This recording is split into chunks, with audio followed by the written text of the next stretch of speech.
Welcome, everybody, back to another episode of Wire2Wire Sports Podcast. I'm the NFL genius, Gene Walzak, and in the upper left corner, I got Kent State Zone, Cleveland Zone, College, Cutro. Gents, how you feeling, man? We got a jam-packed show today. Again, I feel like I say this like every couple of weeks here, but like today's show, I think we hit pretty much everything that I have like a passion for here. I'm excited for this one. How are y'all feeling? I'm fired up. I mean, there's so much to get into. World Series. I mean, this is the when you have the sports. What is it called? The equinox, when you have all the sports that are playing at the same time. NBA opening night, NHL, the World Series, NFL, college football. Like October, the end of October, there's so many great things that happen. A star was born around this time. In the upper right corner, Scholastic Shally, Uncle Shally, Mr. William Shallgross. Must be no coincidence in the mention of that birthday. I can't imagine who it would be. No idea. None. No but idea. Listen, I just know very important people and things happen around this time. Hey, listen, we might be welcoming another very important person into this world very, very soon. And if we hold on for just 4 more days, they can share a birthday with greatness. That poor child. I'm fired up. I mean, listen, 4 days. Does that sound fair to you, Control? I mean, you're gonna have to not take it up with me. Nothing I can do about that. I feel like you can coach. Well, my coaching is going to be like some of the managers that we've seen in the MLB playoffs so far this year. So not going to be too valuable in that department. I'm just going to be a moral cheerleader in the clubhouse. Wrong move at the wrong time. Yeah, let's take it down now. Let's go. You gotta want it. We got a lot to get into tonight. Control, I learned my lesson last week. I will no longer inflect on hot wire again. Without further ado, I bid adieu. All right, so we're gonna go on over to the hot wire. A little bit of a different kind of feel this week. We're a little bit lighter on news, so we actually got 2 fun topics here, second and third. But first things first, here, the one big piece of news that did happen this week is that Florida relieved Billy Napier of his head coaching duties. Now, this was something that I feel like we kind of saw coming at a point. We didn't know when it was going to necessarily be. We even talked about it last week with the Penn State job opening. Even if Florida's job opening happened, like Penn State's still going to be the highest pecking order job there. But this is a move that Florida ultimately decided to make there. Billy Napier hasn't had the success that they've wanted him to have, and so they let him go at this point in the season. Wanted to get your guys' thoughts on the decision to fire him. If there were any names off the top of your head that just, feel like might be a good fit for him, and just ultimately figuring out where the Florida Gators go from here. I don't know. Charlie, why don't you start on this one? Because I just telling the truth here. I don't think he was the worst coach that ran a state university in Florida. But I'm not going to say you're necessarily wrong with that. The only shocking part of it for me is that they fired him after a win. That is not, that's not ordinary. That's not normal. Listen, we've been talking about Billy Napier for 2 years now. So, I mean, like Cottrell said, guy's kind of been on the hot seat off, jumps right back on with a bad loss. Always seems to pull the rabbit out of his ass when he has to kind of get the fans back on his side. But I guess with them being at home and struggling, with the Mississippi State team, who honestly isn't as bad as they have been the last couple of years, I guess they just saw enough. I think they with the trend of Penn State relieving Franklin already, and a couple other jobs coming open. This to me sounds like they were going to do this at the end of the year regardless. They wanted to do it now to start getting out there and have their pick of the litter. and kind of start getting their candidates in a row now versus waiting until the end of the season. I still think Penn State's a better job. I think it's close. Florida does have a really good tradition and a lot of resources and a lot of money. But again, I was just shocked because it came after a win. Alex put it in our group chat, and I thought it was a joke because my reaction was I swore they won yesterday. But the writing, for lack of a better term, the writing's kind of been on the wall for a while with him. And I think they just want to go a different direction. If you'd have told me a coach was going to get fired after this weekend slate I would 100% thought it would have been Mike Norvell, not Billy Napier. I would have thought that Florida State fired their head coach. I don't think Billy Napier's a great coach. But I also don't think that Billy Napier is the worst coach in the state of Florida. So I think that it needed to be done. I think it should have been probably done last season and going into this year. But, after a win, it's kind of wild. No, I mean, it's definitely unorthodox to happen after a win. I think with Billy Napier, it was more of a situation of we're just ripping the Band-Aid off. Because I think, like Bill said, with some of these job openings that are out there that we already know, and Florida, yes, it's going to be probably the second best job unless, there's a couple that could potentially happen. Florida State, maybe LSU, depending on how things end up here, that might be better than Florida, but Florida is going to be one of the top places there. So I think this was a decision that was probably made a couple weeks ago. And ultimately it seemed like, because there was so many whispers like behind the scenes of, what was happening and ultimately if they were going to move on from Billy or not there. But to me, it ultimately, I think, came down to the buyout is there. They're going to just take care of that. And they want to actually start preparing now and putting their list together of people that they could potentially come in. Because the Penn State job, like, while yes, it's a better job, I do think it's going to have different suitors for it because Penn State has the luxury of, if they want to go the veteran route and a guy that's proven, win now, as opposed to Florida, who can say, hey, we tried to get the up-and-coming guy. They may want to go the proven route as well, but I think their options would be a little bit more limited. As at Penn State, they'd have more of a pick of the litter.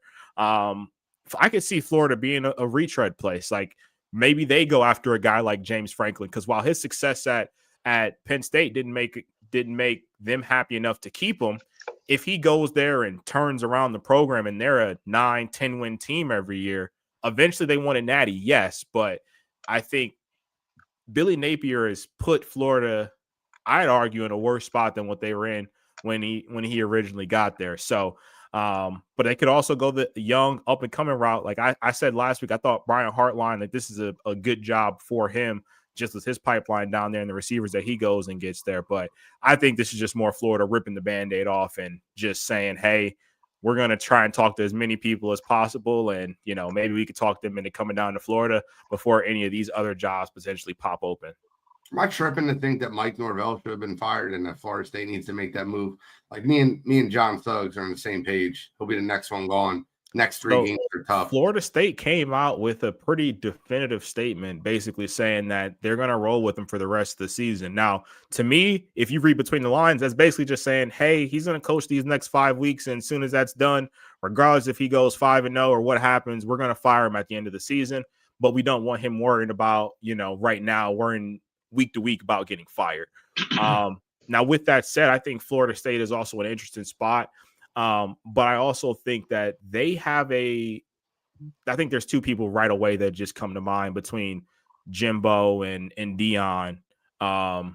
So I think they're a little bit more focused in, and they don't necessarily have to jump the gun to do things, because if they want to make that call, like, they have the resources and they have the people, at least, that they don't necessarily have to get in the bidding war against, in my opinion. I agree with that. I mean, I think Dion is obviously the name on the top of that list, probably. And like you said, with him graduating from there, playing there, I feel like they have a huge head start in their surge because I would be shocked if Dion turned it down. So if that's the route they're going to go, to Cottrell's point, I think they'd rather have him concentrate on coaching, hopefully still get them to a bowl game, make some money at the end of this year, and then when if they're going to pull the trigger, they're going to pull it, and and I think it'll. I don't think it'll be a very long process. That if there's mutual interest from Dion, I think that gets done pretty quick. John Sugg said he wouldn't be surprised if he wanted him to come back to the SEC as Lincoln Riley. I would. That'd be a backwards move for Lincoln Riley. USC is a better job than Florida or Florida State. I would agree with that. Right now, yeah, because I mean he'd have to essentially rebuild to just get back to where USC is not even there yet, but he'd have to rebuild to even get to where USC is. I would say he's failures. I mean, he's underachieved at USC though.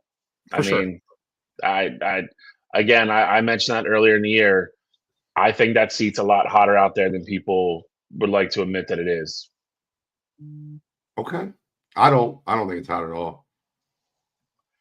I think he had a shot this year to kind of make a lot of it go away, and if they didn't just absolutely fold like a lawn chair Saturday, I think they would have been a really good spot for the rest of the year, but that didn't happen. I mean, look, Notre Dame's a good team, right? After going 0-2, they won 5 straight. Don't get Bill started on Notre Dame. Not doing it. Not doing it. Not doing it. Jeremiah Love is 24 for 228. Did you watch the game? No. I watched every second of the game. Go watch the game, and then we can talk about it. USC should have won that game by 14. All right. Notre Dame is fool's gold. They are my pick this year to be fool's gold. All right, what's next? All right, gents. So kind of alluded to it when we first got in the hot wire here. Light news week. Well, we got a light UFC card week as well. So instead of giving it its own separate topic where we're going over everything, I figured this is the perfect place to just slide it right on in. And I do have the full main event card here as well. So wanted to throw this in here, get some thoughts, reactions. We go over every numbered UFC event. So while this card is a little underwhelming, got to talk about it. Underwhelming is an understatement. Look, I don't mean to be an asshole when I say this. Aspinall versus Gane, I think Thomas Aspinall runs through him. Mackenzie Dern fighting for the title being the co-main event is laughable at best. And then you're going to see Umar run through Mario Batista. Like, I don't think the card's entertaining. I don't think it's fun to watch. I'll watch it because I'm a degenerate, but I don't want to lie to you and tell you that I'm excited about it. This card is almost fool's gold in the sense that there's a lot of big names. There's a lot of recognizable names, but like you said, I don't think any of these fights are good fights. I agree. I think Aspinall probably destroys Kane. I mean, I guess the ladies' fight could be interesting. And then obviously Nurmagomedov is just going to destroy Mario Batista. So it's, again, on paper, you look at it, you're like, there's a lot of like big name fighters on this, but then these aren't going to be good fights. Listen, you guys always talk about this because I get very interested and I talk about ladies' fights all the time, and I've seen a lot of Mackenzie Dern fights. I don't want to be an asshole when I say this. I don't even know who Virna Jandiroba is. I don't even know who she is. I don't think I've ever seen her fight. It's ranked higher, which is even crazier. Cottrell, help me. Help me. I don't know. Who is this woman? I mean, I watch UFC. We talk about every card. I don't even know who she is. So she is, I don't want to say like she's mid, but like she's an up and coming. She's won her last few fights. Funny enough, I'm almost positive Mackenzie Dern already has a win over her on her resume in the UFC. Yes. But you have to also realize that Wei Lee is the reason we are in this position. Not her actually. Like, I'm not putting blame on her, but like she held down this division to where it was like, all right, who are we looking at now to see who Weili is about to dominate at this weight class? And so now that Weili is moving up to take on Bullet, she had to vacate her title. And so that's why we are ultimately in this position here. Ultimately for me, I like Mackenzie Dern to take care of business in this fight. It's kind of wild because as much as I like Mackenzie Dern, you guys know I'm a Mackenzie Dern fan. Never thought that she'd actually be a champion, but for her to be in this position and to be going up against somebody who she's already beaten before and potentially become a champion, it's kind of wild. And I kind of let you know where the strawweight division is there. But I think this is a 5-round fight all day long unless Mackenzie Dern can find a way to submit Verna early. I don't want to sound rude when I say this. I've watched so many Mackenzie Dern fights because, you know, she's put on the main card a lot. She's constantly put on the main card. I don't like, what is her signature win? Is it Amanda Ribas? Like, what is her signature win? I don't know how this is a title fight. I don't mean to be rude. But the question is, who else do you throw in there? Like, that's the issue. Like, do you throw in people that Weili is like recently beaten? Yes. If they're better, yes. Am I wrong? I don't know. I don't know. I don't know who you throw in there. Maybe Jan? Tatiana Suarez. Well, whatever. I really don't have much else. I would have, you know, Jan and Tatiana Suarez would have been a better fight. So you rolling with Dern then to take the belt? Mackenzie Dern, sure. I don't know who the other girl is. How can I pick her? I don't even know who she is. And that's crazy for me. You guys are always like the women fighters. Gene knows the women fighters. You're always like, and I don't know who this woman is. I just remember when this fight got announced, seeing that they had already fought and saw that Mackenzie had got a win against her. So I got Mackenzie Dern. I have Thomas Aspinall. I don't really know. Like, I hate that UFC does this. This should not be a numbered card. Put it on a fight night and call it a day. I mean, they're just making the Saudis happy for all the money they pay UFC to come over there. Yeah, they're like, I can imagine the sales point. We're gonna have 2 title fights, a world heavyweight championship. Like, this is all for you. Exactly what they did, though. This is the 2 p.m. card too. So yep, it's gonna be middle afternoon. Play some softball. All right. Well, I'm also rolling with Tom Aspinall in the main event. I told you I'm going Mackenzie Dern. Mackenzie Dern by decision. I'll go Tom Aspinall, 3rd round TKO. Think he gets the stoppage, some ground and pound, and gets Cyril Gane up out of there. Cyril Gane, I'm not kidding with you. You ever see somebody fight or sit in a situation where you just lose a ton of respect for them? Yeah.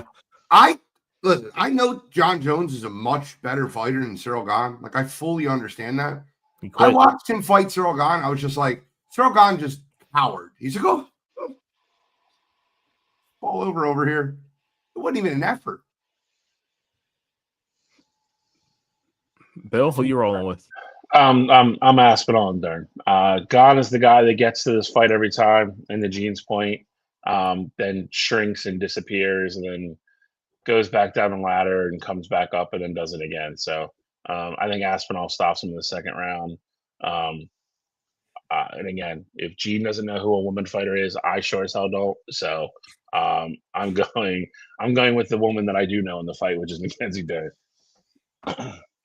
Fair enough. Well, now we're going to go ahead and go over to college basketball. The season is among us, and don't want to necessarily go full-fledged preview here, just because, you know, it's such a long season and we really have no clue what to expect there. I feel like we really get going in college basketball like once the new year hits, but just wanted to kind of throw it out there. I didn't know if there was any teams that you guys were looking forward to seeing, early on in the season here. I do have the top 25 here as well, if you guys just want to take a quick look at that as well. But wanted to get your thoughts, originally on college basketball season being back. I mean, I'm excited for it. I do want to ask a question, and this is going to sound really rude. This is going to sound rude, and I don't want it to sound rude. When does the women's college basketball season start? I think they start in maybe a few more weeks. I mean, I know they start afterwards, but my point is no one cares anymore. Am I wrong? I wouldn't go that far, but yeah, I wouldn't say that. I mean, no juju, no, like none of it. When does it start? Do you know? I understand what you're getting at, and part of me agrees with you. I would also say I feel like this is still kind of like normal. They I think they start like a week or so after the men, somewhere around there. Week or two, yeah. But minus the last 2 years with who's been in there, the kind of lull and calm before the storm is very normal for the women's game. I also think part of it too is like, yes, to your point, no Juju, like, of course that hurts. Like, no Juju not being there. Obviously, Paige isn't there. You don't have Caitlin there. You don't have Angel. Like the faces that you saw, like they're no longer there. But I also think though, the men's side of it, you just always have so many memorable players coming in, making the transition from high school. So like Debansa at BYU, you got Boozer at Duke, like all these kids you hear about throughout the high school All-American game, playing for Team USA early on, like things like that. I feel like it's different for the women's game because on the women's side, like unless you are that, Paige we've heard about since she was in high school. This is not the point, Jory. I talk about women's basketball as much as anybody. My point is there's no hype behind. I understand that you watch it. My point is there's no hype behind any of the players. You're making it like the only player I know in women's college basketball is Juju Watkins. That's not what I'm saying. I know Lauren Betts. I know plenty of players in women's college basketball. The point is not that. The point is there's no hype behind it at all. I think the bigger thing is that the women make the names of themselves from the game in itself. Like once the season gets going, you see players balling out. Like of course, there's storylines that I want to follow. I want to see Malaysia Fulwiley at LSU, and I want to see when she plays, like she goes back to South Carolina and plays against Dawn, like what that ultimately looks like. Like I want to see what Sarah Strong and AZ Fudd look like without a true point guard at UConn with Paige, being gone from that squad. So like there's storylines there, of course, but I think with the women's side, you start getting more engulfed in their spot when you have the big time matchups or you have the 35, 40-point games, as opposed to the other side, like just kind of where we are right now. You see all of them. Like AJ was on First Take a couple months ago, just talking about his commitment going to BYU, or Cam Boozer, like his dad played in the league and is on, ESPN and talks about games and things like that. So I just think it's different from the men's side to the women's side. Once the season actually picks up and you start seeing the performances, I know the women's basketball side will have all the traction. Players. It's not marketed. I don't think that anyone's understanding what the hell I'm talking about. It's not. They have marketable players that aren't being marketed. For sure they do. But who watched them last year? So they have Hidalgo fell asleep. She's still there. But even last year, though, outside, of course, her plays is one thing, but outside of the play, like I'm talking like commercials and stuff like that, like Hidalgo wasn't one of those players. Like Lauren Betts was. She was. I'm gonna get off the women's thing. I knew it was gonna come off rude, and I wasn't trying for it to come off rude. I will say this. Can I just back to the men's? This St. John's are they an NBA team at this point? They just delete their whole roster and then grab 10 more transfers. They have 8 transfers. They're all the whole starting 5 for transfers. I will say this. Transfer portal, you could argue, is more important in men's basketball than it even is in college football. And Patino's made no bones about it since he got there. He said he's not really going to recruit. He's going to go in. He's going to recruit and get kids that he wants, that he thinks he can get, and then he's just going to be in the portal every offseason. That's what he's going to do. He wants this type of kids that he can coach, and he's made no bones about it. That's how he's going to build his team every year.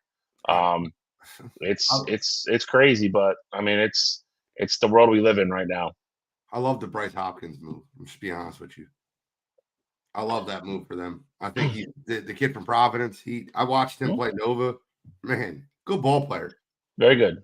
I saw Nova Providence in person last year. St. John's, yeah. I mean, they're gonna be experienced. Purdue. I mean, I feel like we go through this every year at Purdue. Houston, number 2, the perennial bridesmaid. Florida and UConn being 3 and 4 with what they lost is interesting. And then that next row, I think there's a lot of good teams in the top 25 this year. I think some of these teams will be a lot better, obviously, at the end of the year they are now. But I think men's college basketball is going to be pretty much wide open. I think kind of like it was last year. One of the teams I want to look out for this year, and I know they're only ranked 12, is UCLA. I love Donovan Dent, and I think that he's a guy that can just change the way. I think that Donovan Dent coming to UCLA and running that offense, I think he will absolutely change the course of UCLA basketball. So I look out for Donovan Dent. I look out for UCLA. That's the team I'm looking out for. I'll give you a sneak peek. They're an early Final Four team for me. We'll do the full preview next week. I'll say for me, I mean, I've been talking about him. I think Duke has probably the best freshman in the country in Cameron Boozer. I like Duke. I like BYU. AJ being there. They got Rob Wright from Baylor out of the portal, a guard that has experience. I think that's going to be really good for them. I also like number 19, Kansas. They got Darren Peterson, who I know I just said that Cam Boozer was the best freshman in the country. Darren Peterson is right there with them.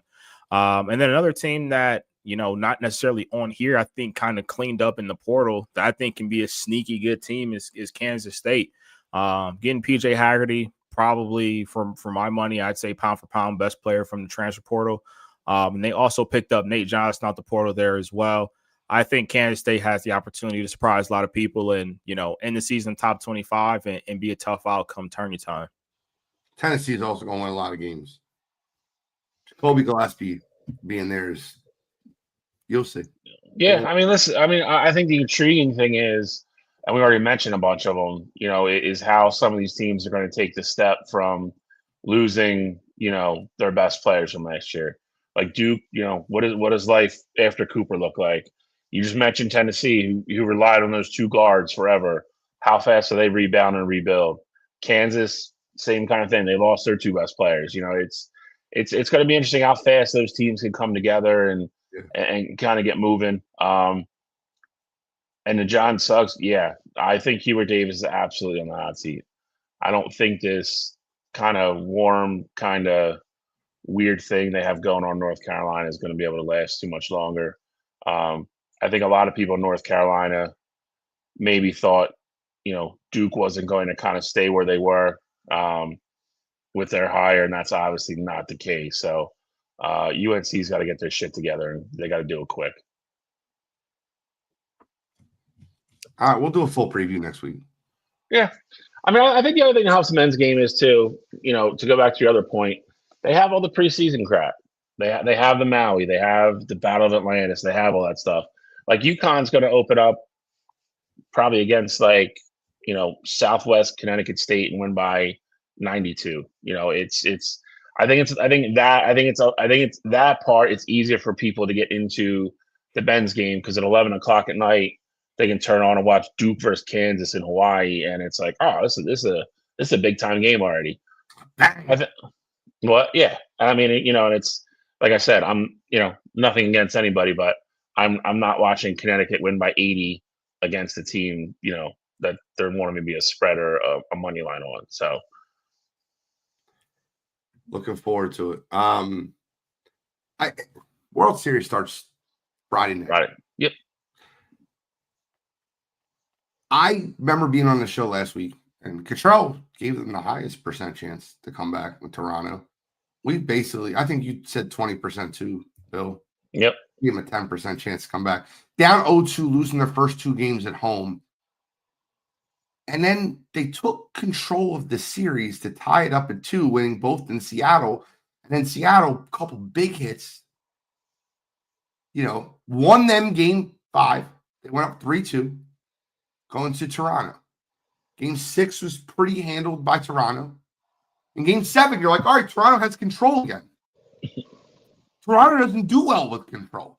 So Seattle goes up 3-1. Dumper hits another home run. Julio hits a bomb.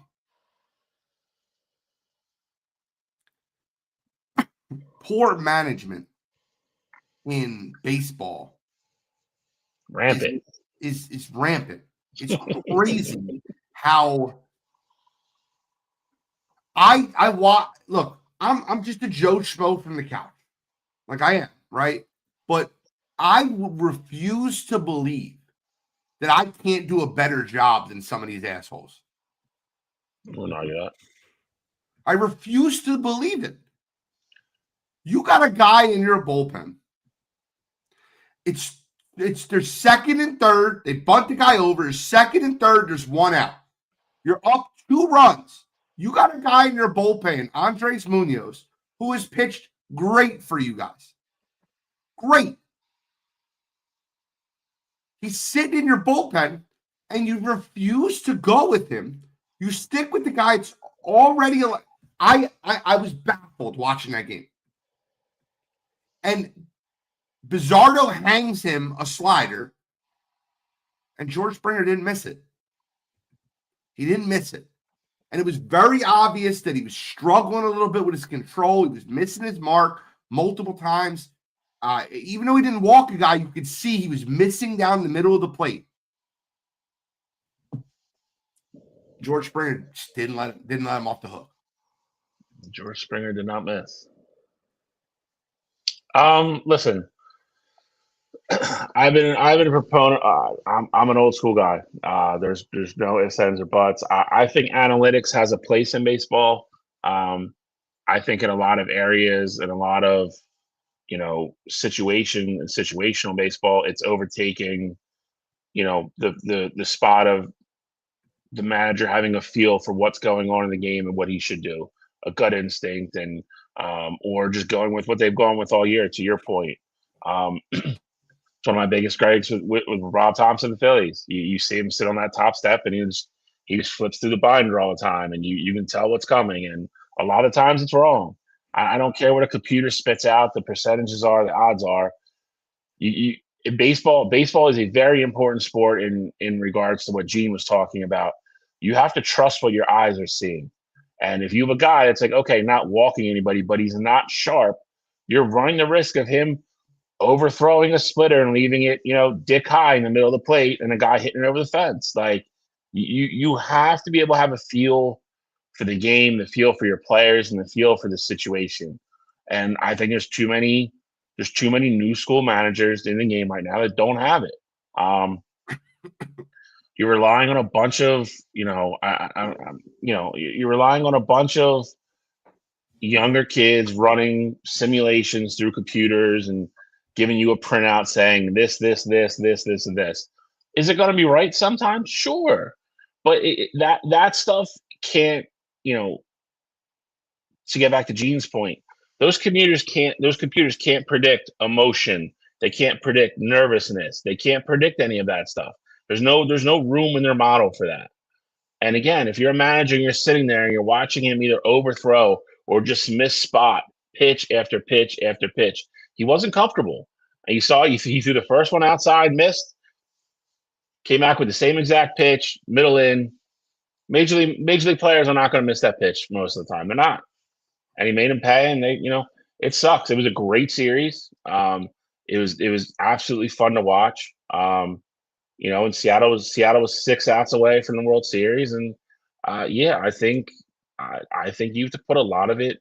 I think that manager has a lot of hard questions to answer, and I think the criticism is deserved. You're not kidding. As for the Blue Jays versus the Dodgers,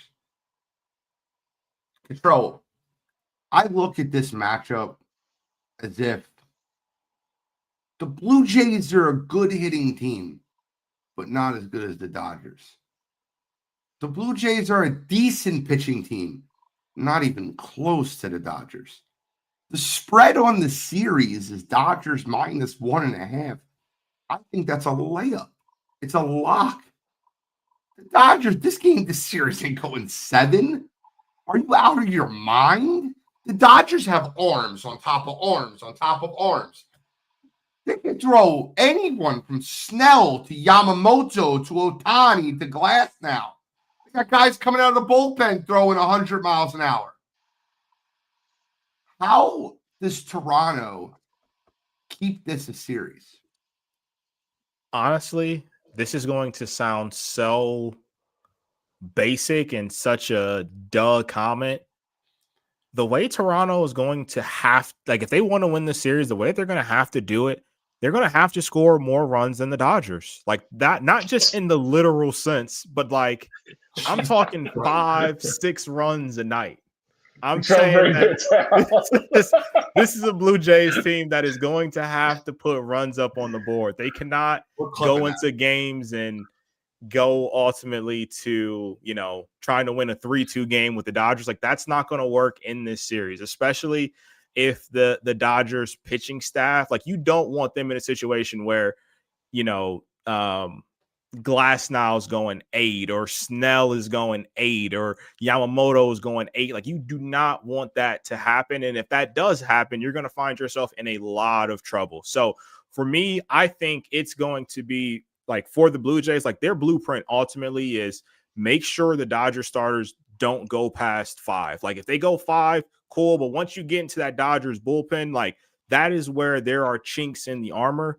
And yes, the closing side of it, like you get into the 8th or 9th, like I get it. Their closer has been lights out so far this postseason, but you want to get into the bullpen as early as possible. So I think that for the Blue Jays to have a ton of success here, they want to get runs up and they want to try and get the Dodgers starters out of the game as early as possible. I will say this. I knew what you were getting at the whole time. Your last sentence is the important part. I think that's how they stay in the series. If Toronto can hit early through innings 1 through 5 and not let Dodgers settle in and just run all those starter after starter after starter at them, get some of those guys out of the game and get into the bullpen, that's how they can steal a game or two and make this interesting. My other concern is I just don't know if Toronto has the pitching. I don't know if Max Scherzer can pull one more out of his ass. They got Gausman, who's been pretty solid all year, but I don't know. I don't know how long overall we think Shohei is going to kind of be off. These guys have all been here, done it. It's going to be a lot for Toronto. I think they're fighting an uphill battle. I don't think it's impossible by any means. I think Toronto is definitely one of those teams that when they get momentum, they can roll. They can start rolling over people. But I think it's definitely the Dodgers series to lose, unfortunately. No, they can't, Alex. Me and you will disagree. You can have Luisa Rays or Purple Haze, the Blue Jays, Dodgers in 5. Like, let's not. You gotta also remember Alex is a San Francisco Giants fan. So anytime he gets an opportunity to try and bring down that Dodgers team, he's definitely gonna take it. I think 2022, Alex. I know Max Scherzer turned back the hands of time for one game. Don't expect it again. I know Shane Bieber pulled back the time that he was the AL Cy Young in 1997. This ain't the same Shane Bieber. Knock it off. Alex, I'm already on to you, man. I know how you get down. There's always an agenda behind. If Alex says something that doesn't make sense, there is some sort of agenda behind it. You just got to find the missing puzzle pieces to put it together. It's true. Alex is like one of those movies that like starts at the end and then goes back and shows you how you got there. Like that's Alex's. If Alex has a hot take, to Cottrell's point, that you just gotta sift through the fine print and just find out why. So, Gene, you got Dodgers in 5, though? Yeah, Dodgers in 5. I'm gonna go 6. I think Toronto does enough to sneak out 2, which would still cover the spread. I ultimately have to agree with you guys one way or another here. I'm leaning Gene's way. I'm gonna go Dodgers in 5. I just think this team is too loaded. And as much as I want to root for the Blue Jays, and I will root for them in the series, but I just think this Dodgers team is just too much. It could be Lauren Betts, Mookie Betts, Ohtani Betts, like this in 5. Toronto wins no games. I just Dodgers in 5. That's where I'm at. I'm gonna get off the in 5 thing though. I just needed a couple times. Any other MLB talk? Who wins MVP? Oh, Jesus Christ. Shohei. If Shohei gets a hit, he'll win MVP. I mean, it's you say that, but I mean, Freddie. Here, all right. So this is the debate we need to have because I know I'm going to get Shally riled up, and I can't wait to. The greatest postseason performance in the history of baseball just happened last week. We've never seen it. 6 innings of scoreless ball, 10 strikeouts. His first swing was a home run. And by the way, he added 2 more to boot.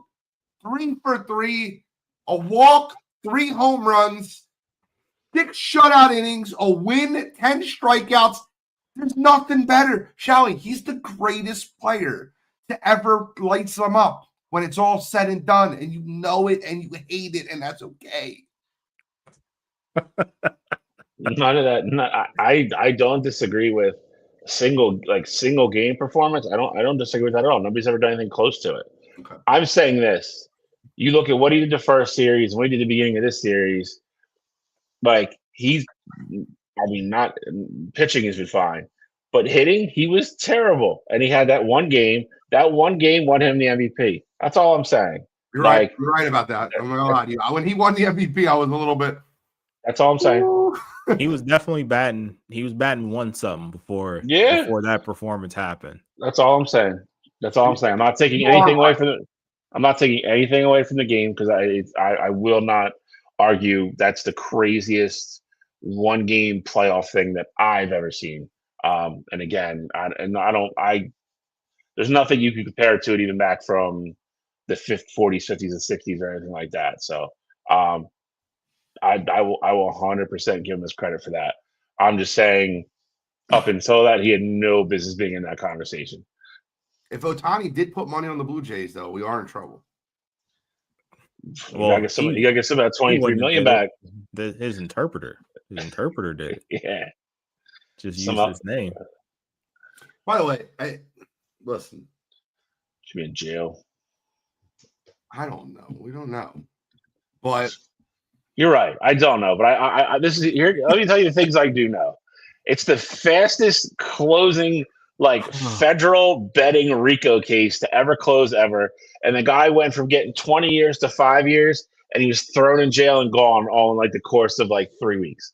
That's never happened in the history of this country ever. That's all. Meanwhile, Clase and Luis Ortiz, this case is still open, and they have clue what. We're not quite sure about that yet, but that's a different thing that happened.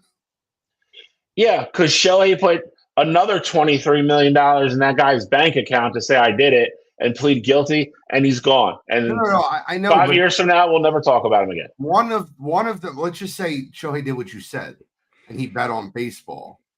The other one affected baseball bets throughout the masses. So, what Clase did was, hey, first pitch of the second inning, I'm throwing a ball. Like, just bet billions of dollars on a ball. That's what's going to happen. So you're right, and it's not right. And I'll say this though: whether you rob one bank, you rob 5 banks. It's the same. It's the same. You're a bank robber. It's the same charge. You're a bank robber. So if I bet on my team to win, I play my ass off and bet on my team to win. You are banned on baseball forever. 100%. It's bad.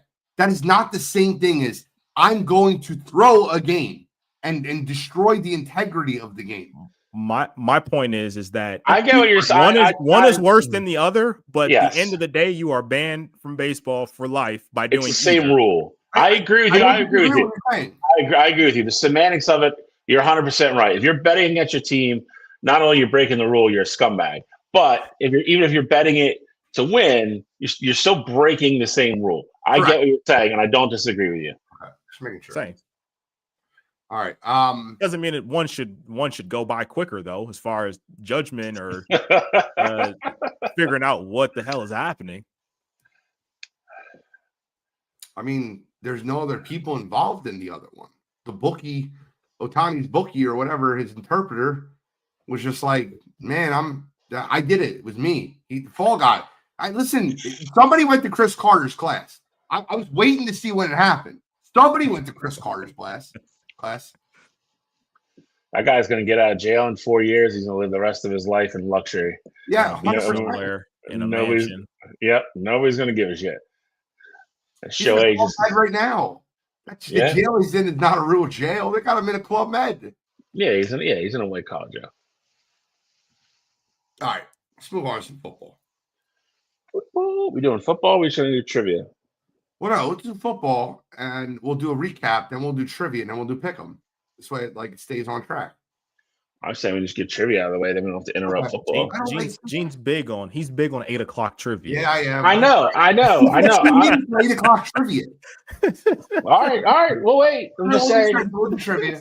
I hate interrupting segments. That's all. That's fair. We'll do trivia.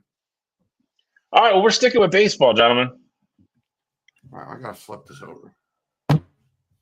Comments off. I'm good. I just make it very clear. Here we go. Let's go. Top 10 RBI leaders in playoff baseball history. Ooh. Okay. They are all household names. They're totals though. What do you mean? So it's not like per season or one season. No, career. Okay. So postseason. All right. So it's teams that made the postseason a lot. Mm-hmm. Okay.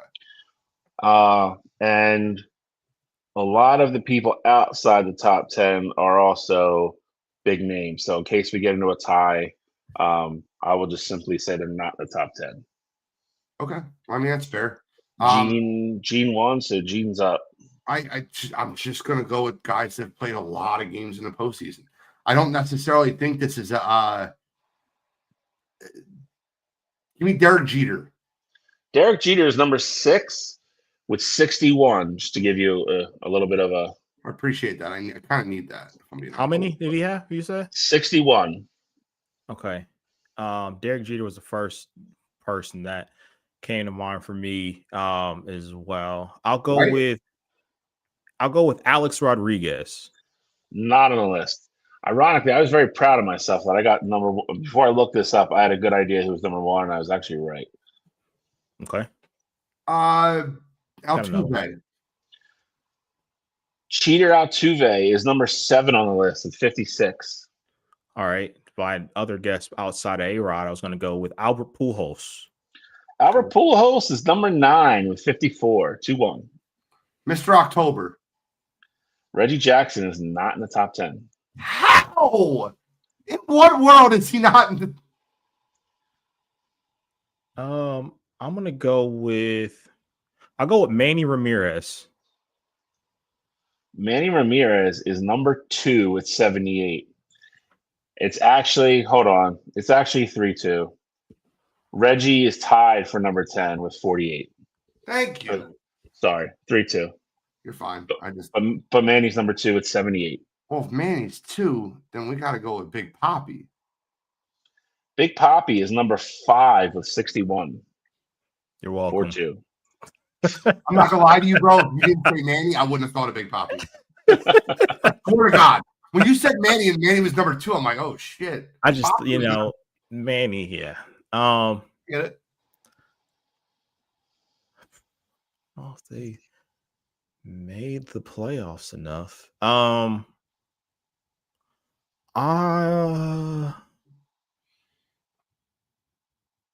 See, bouncing through some people here. Screw it. He played long enough. I'll go Barry Bonds.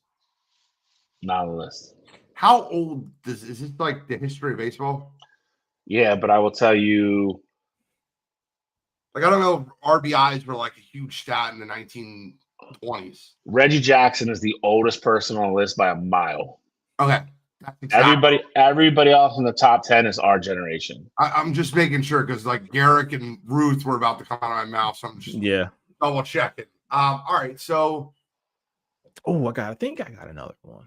I'll go with Bregman. It's been in the postseason forever. Alex Bregman is number 8 with 55.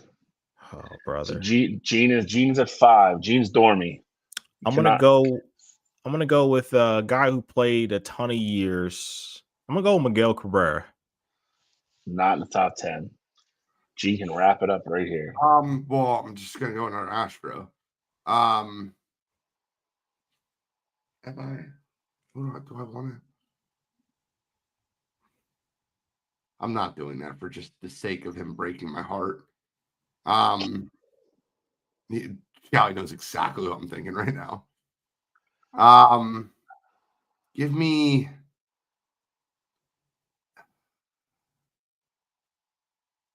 teams that play in the postseason all the time.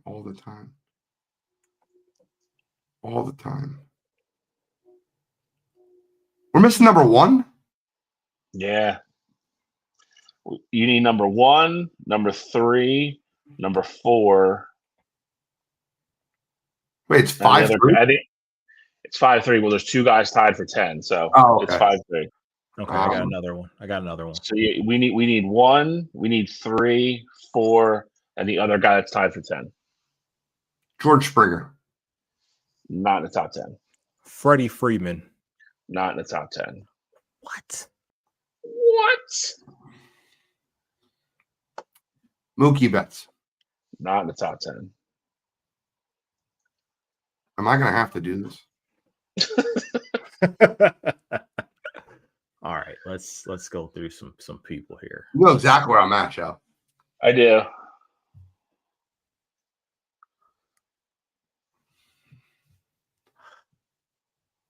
I'll go with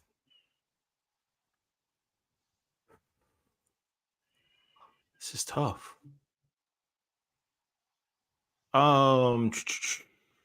Bryce Harper. Not on the list. Is Jordan on the list? He is not. Okay. Kind of glad he's not. He's not been there as long. That's why he's younger. He's closer than we would like him to be. I just found him. I figured he would be. That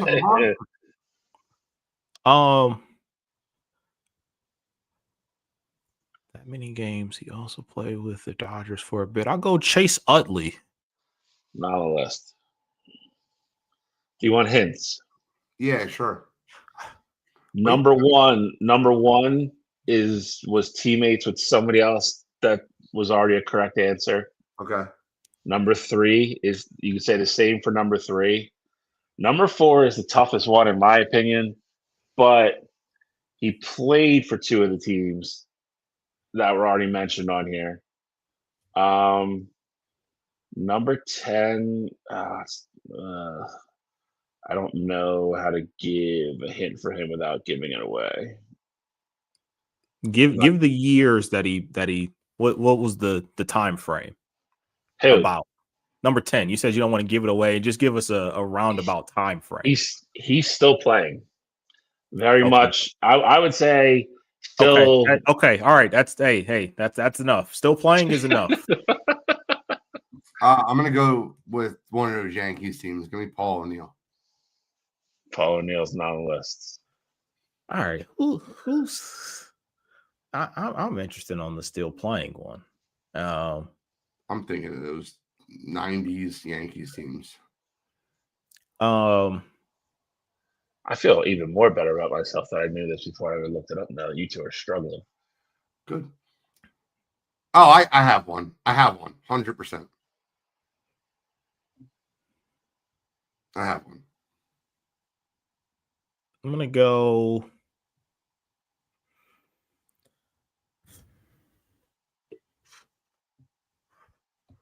Still playing. I want to get the still playing one. I think there's more than one that are still playing. 10 is still playing. Number 3 is still playing. That's it. The other guys are all retired. Yeah, I'll go 3. I'll go Giancarlo Stanton. Oh, you bastard! That's exactly what I was going with. Not in the top 10. Okay. I hate when I steal your answer and they're not there, because then you would have just. I was 100% like, I know one. Playoff Giancarlo. In my mind, that was it. Okay.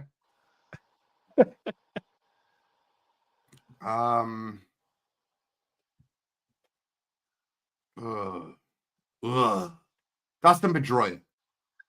Not in the top 10. Probably a bad guess.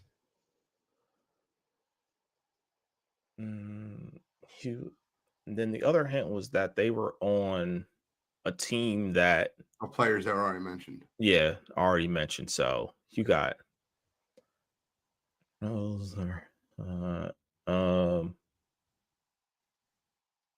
how many missing one? This is probably a bad guess. I'll go Jason Varitek. Not in the top 10. Bernie Williams. Bernie Williams is number 1 with 80. It hit me like a truck. When you said Paul O'Neill, I was like, he's that's close. Exactly. I screwed that up. Next one's gonna be Nomar. Nomar's not here. So here's the 10. Okay. Bernie was number 1 with 80. Manny Ramirez 2 with 78. Carlos Correa number 3 at 63. Never would have got that. Number 4. I was thinking about that. Number 4. When you guys kept saying the Astros, I was like, how the hell is nobody guessing Correa? Number 4. This is the toughest one by far. David Justice was 63. Wow. I swear to you, I was thinking Old Man Justice. I swear to you. Big Papi and Jeter were tied at 61. Altuve at 56. Alex Bregman at 55. Pujols at 54. And tied for 10th was Reggie Jackson and Gene's boy Corey Seager. Bro, look at this. John Suggs, Jeter Ortiz, Pujols, Altuve, Correa maybe. I love that. Big Papi, Bregman, Barry Bonds, Chipper Jones. Good guess. Chipper Jones is one.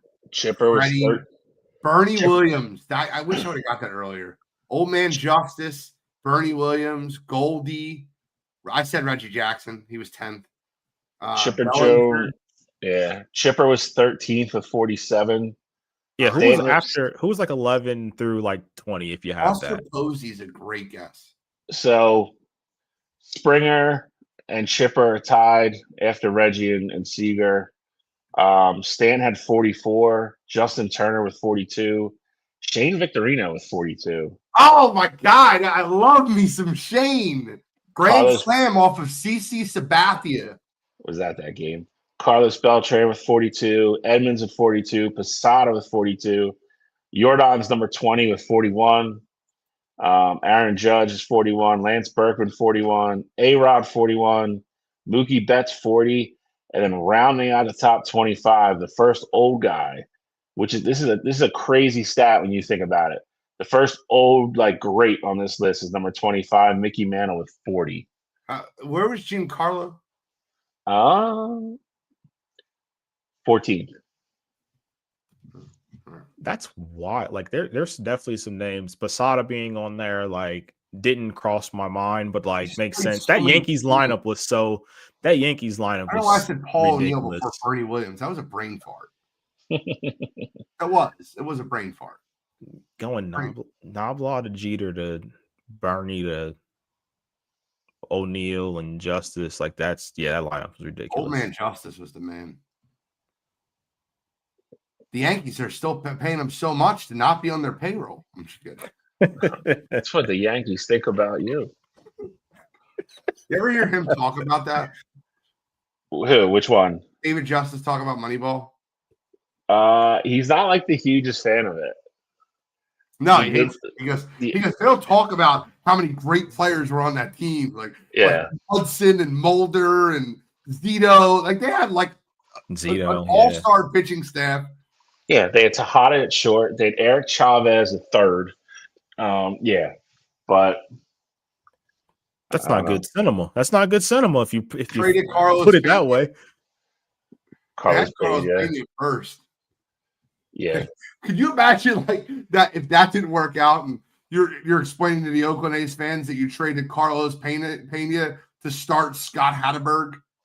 Like think about that in the future. By the way, if y'all can't tell, I'm rocking a little City of Rockville. Yeah, the Peaches. All right. NFL.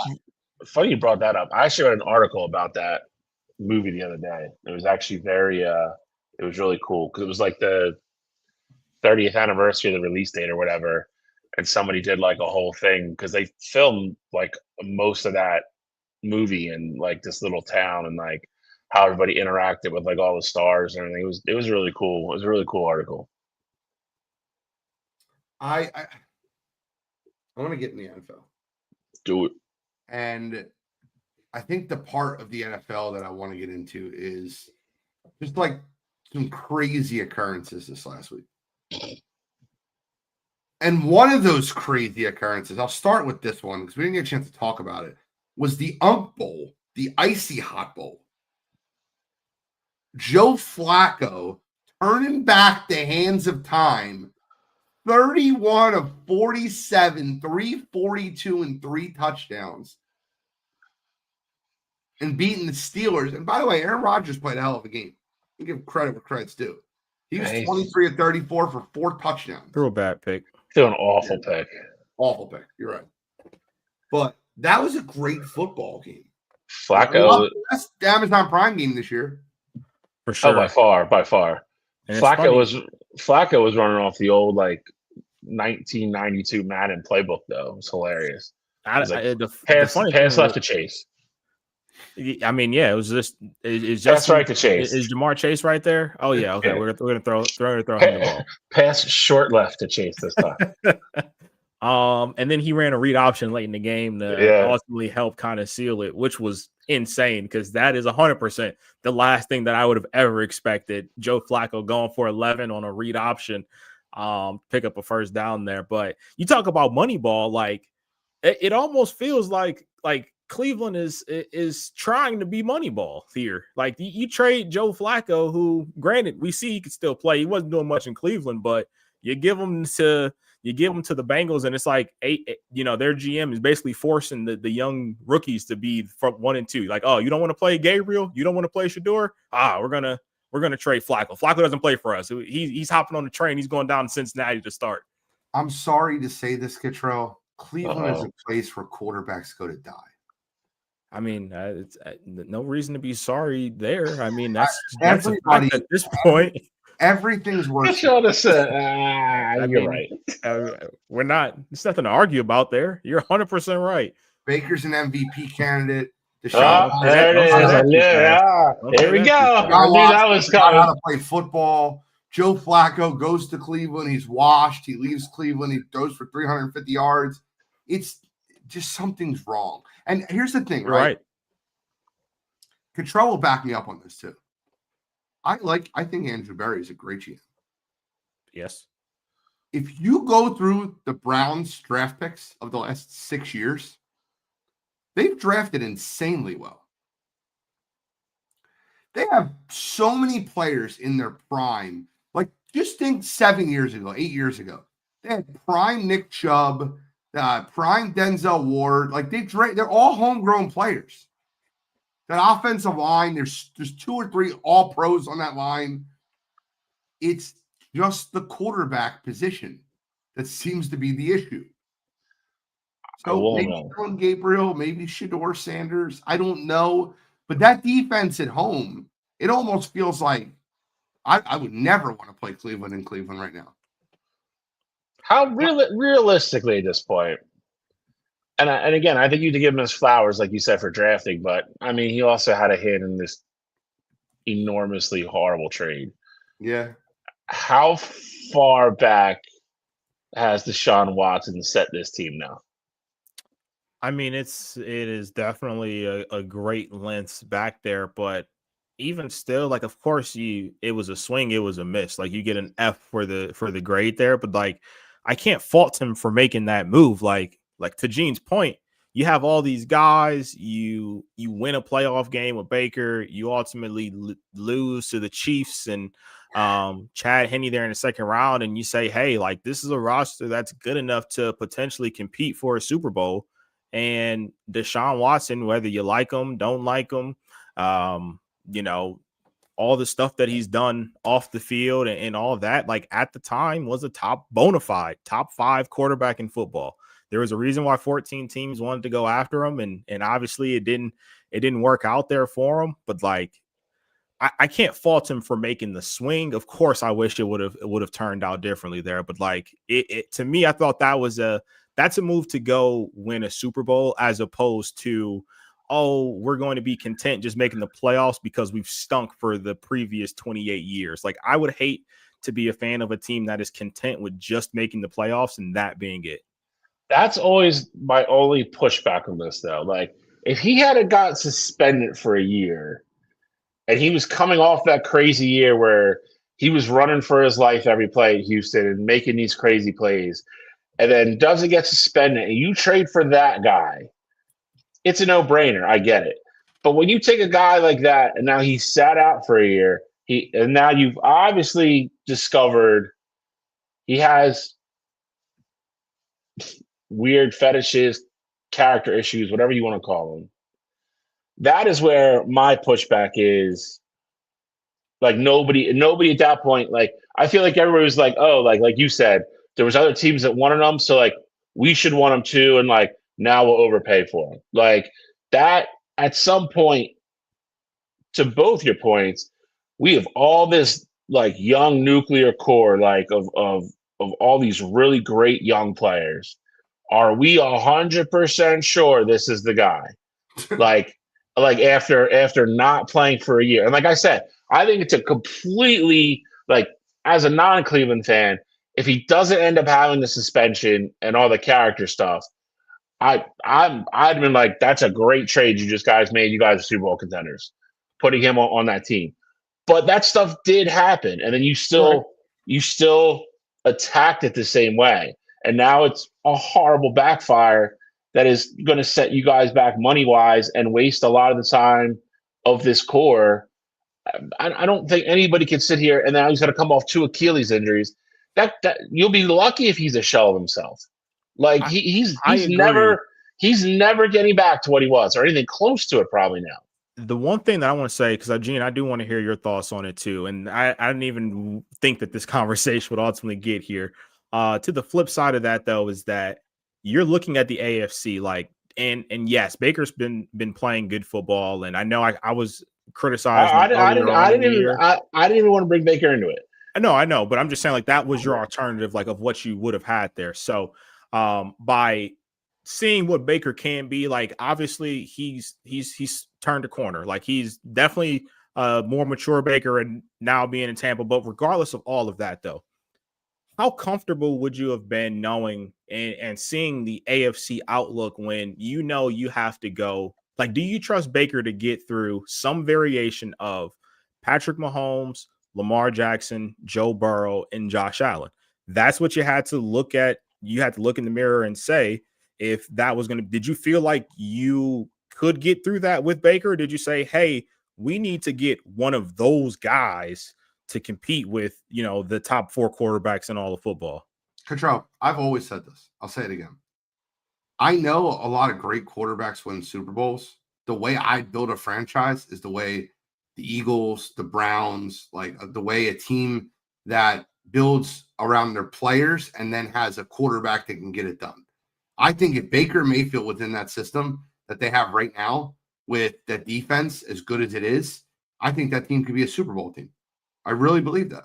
I'm not like trying to be an asshole when I say that. I think that what you guys lose in paying a franchise quarterback, I'll put it this way, right? You can't pay the wrong franchise quarterback. Right. Like with Miami, they paid the wrong franchise quarterback, and now you see exactly where that leads you. Agreed. They have 4 edge rushers, no offensive line, and no money. It's crazy. But yeah, I would have had full confidence in Baker Mayfield. I thought it was crazy to hear like that go. Before I just want to ask one thing. Did they trade him or they didn't re-sign him? I can't remember. So they traded Baker because they traded Baker, I think, for a 5th after the Deshaun deal was done. But the problem was that Baker was playing out. He was on when they traded him. He was on they had picked up his 5th-year option. Baker Mayfield was looking to become the highest paid quarterback in the NFL at the time, which I do think a lot of people forget. And at that time, Baker was good at best, but he was off and on. Yeah. I can't. To your point, Gene, about paying the wrong quarterback, I was so against giving Baker at that time. I think it was like $40 million a year. Like I was so like vehemently against that because I thought you talk about, that being a team that can win a Super Bowl. I didn't want to become Dallas where we're overpaying a quarterback and we have these players around that eventually we're not going to be able to keep. Like, who knows? And again, hindsight is 2020. I don't disagree with that, but like you didn't have to pay Baker at that point. Like if you let Baker play out his 5th year, you then have the ability to watch him play, evaluate that, and be like, like you said, are we getting back into bed with Baker and possibly overpaying, or are we just going a different direction? You weren't contractually obligated at that point to dump more money into Baker. Like that's my biggest issue with it. Like I understand the mentality of what you said. Like we don't think Baker's the guy to beat in some order. He's going to beat Josh, Patrick, Lamar, all those guys to get out of the AFC. I get that. But your hand wasn't forced with Baker. Like if you pick up his 5th-year option, you pay him, you evaluate him that year, see what he does, and then decide if he's the guy or not. And then if not, you don't you could still go down the Deshaun Watson road if you wanted to. Like it's I feel like they rushed when they didn't have to rush. And now I feel like you guys are paying for it because to Gene's point, you have all these great players that could have been again, I don't disagree with Gene. I think if you guys keep Baker and you have Baker on this roster, I think you guys are one of the best teams in the AFC. Good Browns talk. I do have to talk about another that collapsed. Oh. And I'm going to talk about one giant collapse. Good one. 19-0 headed into the 4th quarter. The Broncos score a touchdown to make it 19-8. I'm like, all right, game's not over. It's 19-8. And then Jackson Dart throws a ball off his receiver's hands into his tight end's hand, who runs in for a touchdown to make it 26-8. I'm like, well, the game's over now. It's an inverted hook and ladder. And then Bo Nix comes down and scores a touchdown. But it's 26-16. And that's the part of the game where things get absolutely crazy. And where I think the game was lost, and we'll talk about whatever we want, but I'll tell you where the game was lost. There's 4 minutes and 56 seconds left on the clock. The Broncos have 1 timeout left. And Jackson Dart throws a pick 6. That's where the game's lost. Pick 6 makes it 26-23. They stop him again. I don't know why they're going to run 3 straight plays again after they're just 26-23. Then the Broncos score to make it 30-26. And I'll be perfectly honest with you. I can't remember the last time the center judge called a PI in the middle of the field when the sideline judge is on top of the play. The end zone judge is on top of the play, and the center judge throws a PI, and Sean Payton comes on the field and gets a personal foul because he's like, "How the hell do you call that when that guy's right there?" That's like the third base umpire overruling the first base umpire on a play at first base. Fair. Crazy. It's a good comparison, actually. Sean Payton comes on the field, and then I'm saying this to myself. I'm watching this game. There's a huge collapse that has happened. Right now, currently, they need a touchdown. There's 42 seconds left on the clock. The Broncos don't have a timeout left. First down, kneel the ball. You still have 3 downs to score the touchdown. You have first and goal at the 1. Make sure your play is the last play of the game. I get it. Hindsight's 20/20. But when there's 42 seconds on the clock and you have first and goal from the 1, I don't care if you do a quarterback sneak into the ground and fall at the half-inch line. You can't score a touchdown there. And then on top of them scoring the touchdown on the first play, then they missed the extra point. For the second time. I was flabbergasted. And I want to ask you this question. The Giants have multiple of these. Is this worse than Miracle of the Meadowlands 2? No. I think it is. As a whole, yes. But that is also wrapped up with a nice shiny bow of it being a division rival. Yeah. It being Deshaun Jackson on a punt return. Like, I think that one has more symbolicness to it than what this one does. But Gene, I think my pushback for you on this would be, I don't necessarily kneel on first down. I think that's definitely a decision that could be thought about there. Like, I wouldn't hate that idea, but I think that's one of those coaching decisions. If you do it, cool. If you don't, cool. 2 things though. One, you need a touchdown to win the game. So if you feel like, all right, we like our look here, this is how we're going to get into the end zone, I think you run the play to ultimately get in there. The 2 things that I say that absolutely can't happen is you cannot miss the extra point. Because if you go up 3, it's like, all right, worst, like if in your mind we score this touchdown, worst case scenario, it goes to overtime and we get the ball back on offense at some point because of the NFL rules. So if I'm thinking like that, I'm like, all right, worst case, we go to OT because we're not giving up a touchdown in 30 seconds. That's not going to happen. But you missed the extra point. Now you're only up 2. You actually have a pretty decent kick to where, it wasn't a favorable field position or anything like that, but you give up 2 huge chunk plays that absolutely can't happen. And this is the same thing that happened in the Giants game against Dallas when they won the game in overtime when Russell Wilson was still the quarterback. So I think, to me, you said the game was lost off of the pick 6, which I can understand, like, the thought process behind that. I'm thinking these are 2 easy things to avoid. You make both of your extra points, and I know extra points now are no gimme. You make both your extra points.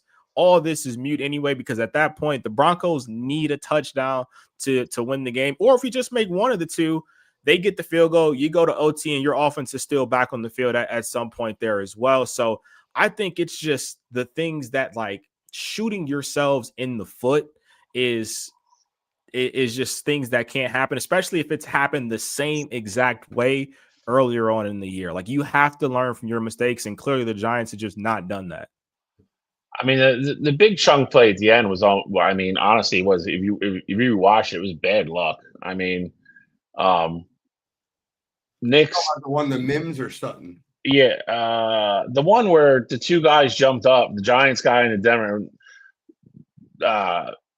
Bo Nix just literally overthrew both of them, and then the other guy is behind him and just falls to the ground, and the ball falls in his lap. Like the Marvin Mims play. Yeah, like that's bad luck. I mean, I don't want to say there's nothing you can do about that because that wouldn't be accurate, but that play was kind of the backbreaker. I mean, because after that, you knew they were going to get in field goal range with the time that was left, and but yeah, I mean, it's definitely all self-inflicted. Like both you guys said, you can't miss 2 extra points. You miss 1, okay, worst case you're in overtime.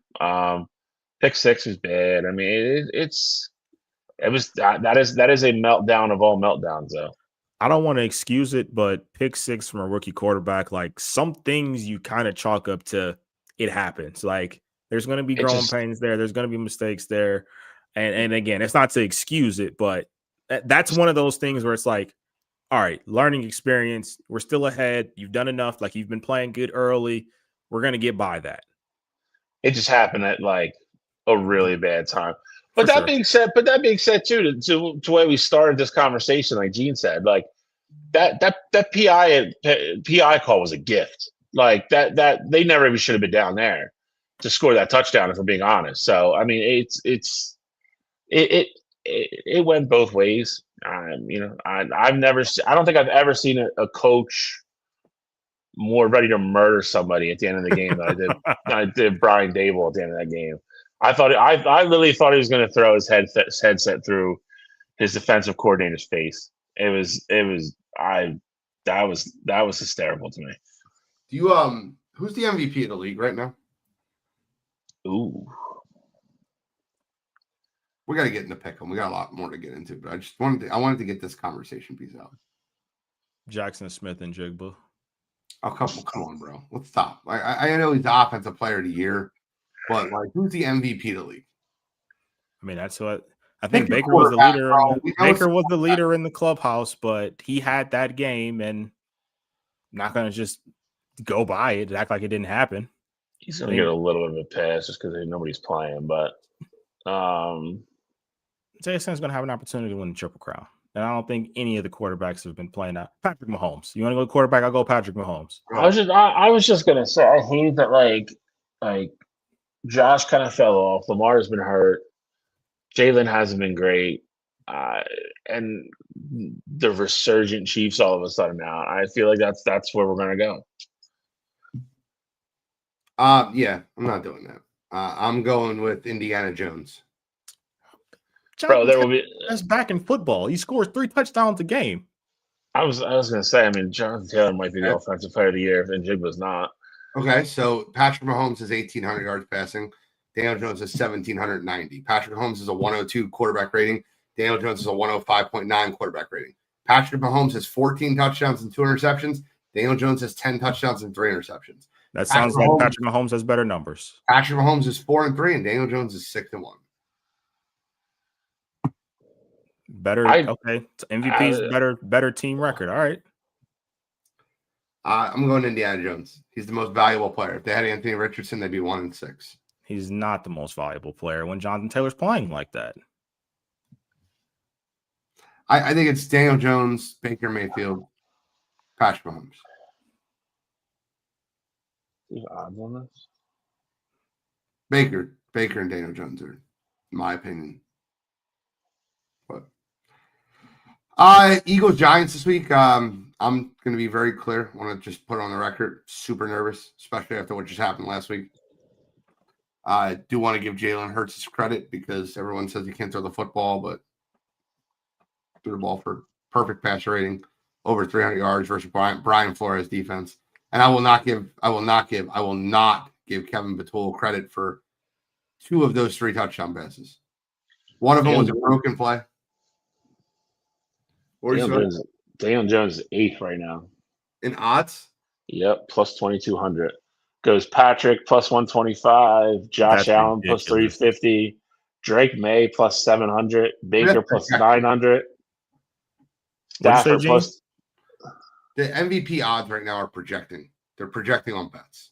They're not like telling you who the MVP is right now. No, I know, but plus 125 right now is nuts. I agree. Stafford plus 1,200, Goff plus 18, Dak plus 22, Daniel Jones plus 22. Gene, my question for you would be, because we see it differently as far as the receiver spot goes there. So with AJ and obviously Devonta had a career game there as well, but with the way both of them looked and it leading to an Eagles win the way that it did, can you at least understand where AJ comes from with his frustration at times? Not saying he goes about it the right way, but can you at least understand it with the way that offense looked in that game and the result that happened? Wait, what's the question? Can you understand where AJ's coming from after that performance and that kind of win? Oh, I'll let you answer this first. No. He did it again this week. He did it again. Number one, he scored a touchdown. And he goes, now you throw me the effing ball? That's why you throw me the effing ball into the camera. Now you throw me the ball? That's why you throw me the effing ball. That's what he said into the camera after he scored the first touchdown. That's number one. Then number two, he posts again. This guy can't stop. He has 2 touchdowns, 120 yards, and he posts using me, but not using me on Instagram. Like, we can knock it off. You make a lot of money. You're a very good receiver. Shut up. I'm so tired of it. I'm tired of it. No, and honestly, man, okay.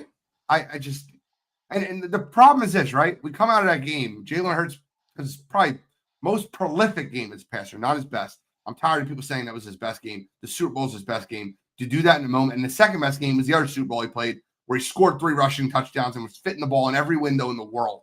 Outside him dropping the ball for that fumble, he was spotless in that Super Bowl. And those are big moments. I get annoyed that the comments afterwards are, see, AJ was right. Jalen just played his ass off. And by the way, Devontae was better. I can't. I hate one-team players. I know that's why, but I felt like that's like the perfect game to get a reaction from you on that. Like, if that changed anything, if you were like, oh, you know what? I still hate the way he does it, but I can at least understand it because this team is at its best right now with how teams are playing us when AJ and Devonta look like that offensively. But I hate non-team players. I get it. And that's very, very respectable point. But I like I said, I thought that was the perfect game to get that reaction from you. Sure. Let's get into pick 'em. By the way, I'm not gonna lie to you. I'm gonna start charging for picks. we're gonna take my segment off here. If you want my picks, cash at me $100. I'll send them to you. You got worried last week. I told you we were going 3-0 though. Listen, I was worried, but by the way, I have 2 more absolute square picks this week. 2 of my 3 picks this week are absolute square picks, and the other one is breaking my cardinal rule. Oh, yeah. You'll say it's plus 2.5. No. So first of all, plus 2.5 is what you take. I mean, I'm taking minus 2.5. Correct. You want 2.5, 6.5, 9.5, and you want to buy 3 minus 3.5, 7.5, and 10.5. Sorry.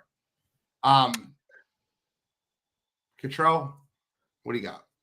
All right. So I got a few games that are kind of ugly here.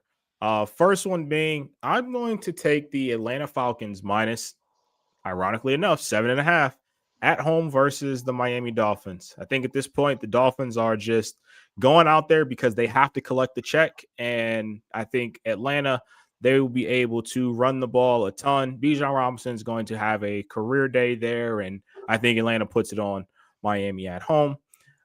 Second game, I like the under 40.5 Browns at Pats. I think both these teams have good defenses, and Drake May will be able to have success. But against that Pats defense, I don't think you see the same prolific offense that you saw last week with the Browns against the Dolphins. So I like that under 40.5 number there. Last game, something is just sticking out to me. Baker's injury, where he's been limited in practice. Mike Evans is pretty much going to be out for the year with the broken clavicle. I like the Saints at home plus 4.5 versus the Bucks. To me, this game just screams last second. If Baker plays last second drive where gets them in field goal range, and they win it at the end there. But Saints haven't been able to stockpile wins, but offensively, they've been able to put up some points or at least move the football there. So I like the Saints plus 4.5 at home. Okay. All right. Burn me the first time. I'm going back to it again based upon, I think, how great they looked this last week. I think you're going to see them throw the ball down the field more. Not just because of AJ, just in general. I'm taking the Eagles minus 7.5 at home. I think they get revenge. I think their asses are in gear. I think they're good to go there. Second game, I'm going to take the same one Cottrell did, but I'm just taking New England minus 7.5 on the spread. I think it's a lower scoring game. I don't disagree with them. But I think at home, I think Drake May's just going to have the ball too much, too many opportunities. I mean, they win. Washington might be the only team that's more banged up than Tampa Bay right now with quarterbacks, skill players, everybody hurt. Kansas City's kind of found a different gear, kind of looking a little bit normal again. I'll take Kansas City minus 11.5 at home. Fine with everything. I just don't want to. I'm not picking the Sixers. I mean, the Eagles. No way. I'll start with this. I love that this is the Sunday night football game. I wish it was in Green Bay, though. Steelers, Packers. I would have got the old school, I'm coming home, coming home. Aaron Rodgers going back in the Lambeau, but we're not going to get that. We're going to get the Packers at the Steelers. I'm taking the over 44.5 Sunday night football. I think Jordan Love's going to go out there to try to prove that he's the guy. Aaron Rodgers is going to want to stick it to his whole team. That Steelers, if you want to turn back the clocks as a wide receiver, just go up against that Steelers defense. The Steelers corners are old and slow, and they gamble often. Darius Slay, Jalen Ramsey are constantly gambling, and they're getting burnt. Give me the over 44.5 Packers versus Steelers. I'm breaking my rule here.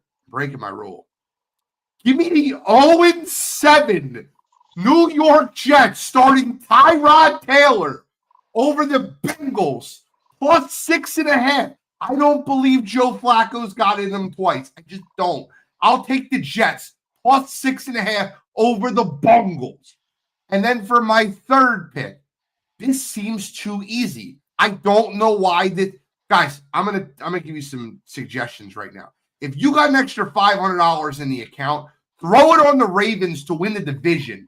I'll take the Ravens minus 5.5 over Chicago. The Ravens off a bye. You get Lamar back. You get some healthy. You get to change some things defensively. They were the best second half team in football last year defensively. Week 10 on.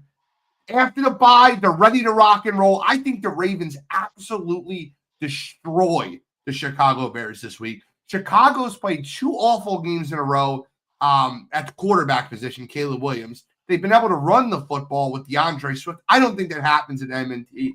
I think the Ravens run it up. Give me the Ravens minus 5.5. I like it. I can't believe I bet on the 0-7 Jets. I can't either. That's where I'm at, though. That's the heat check bet right there.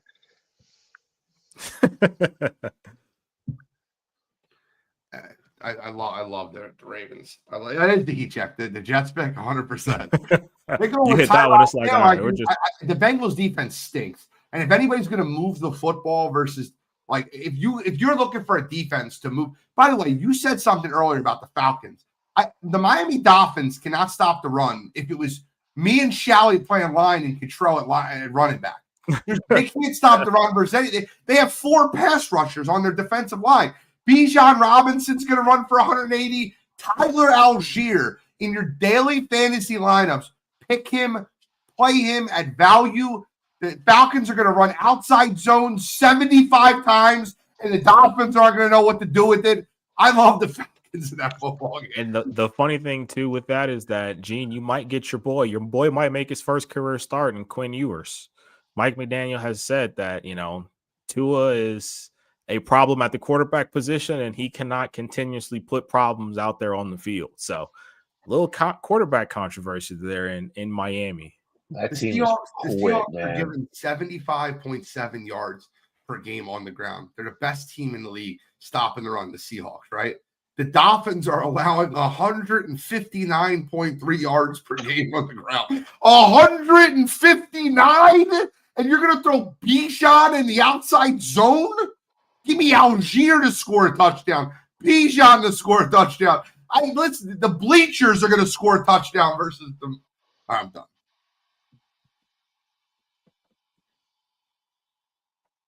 All right, let's get into college football.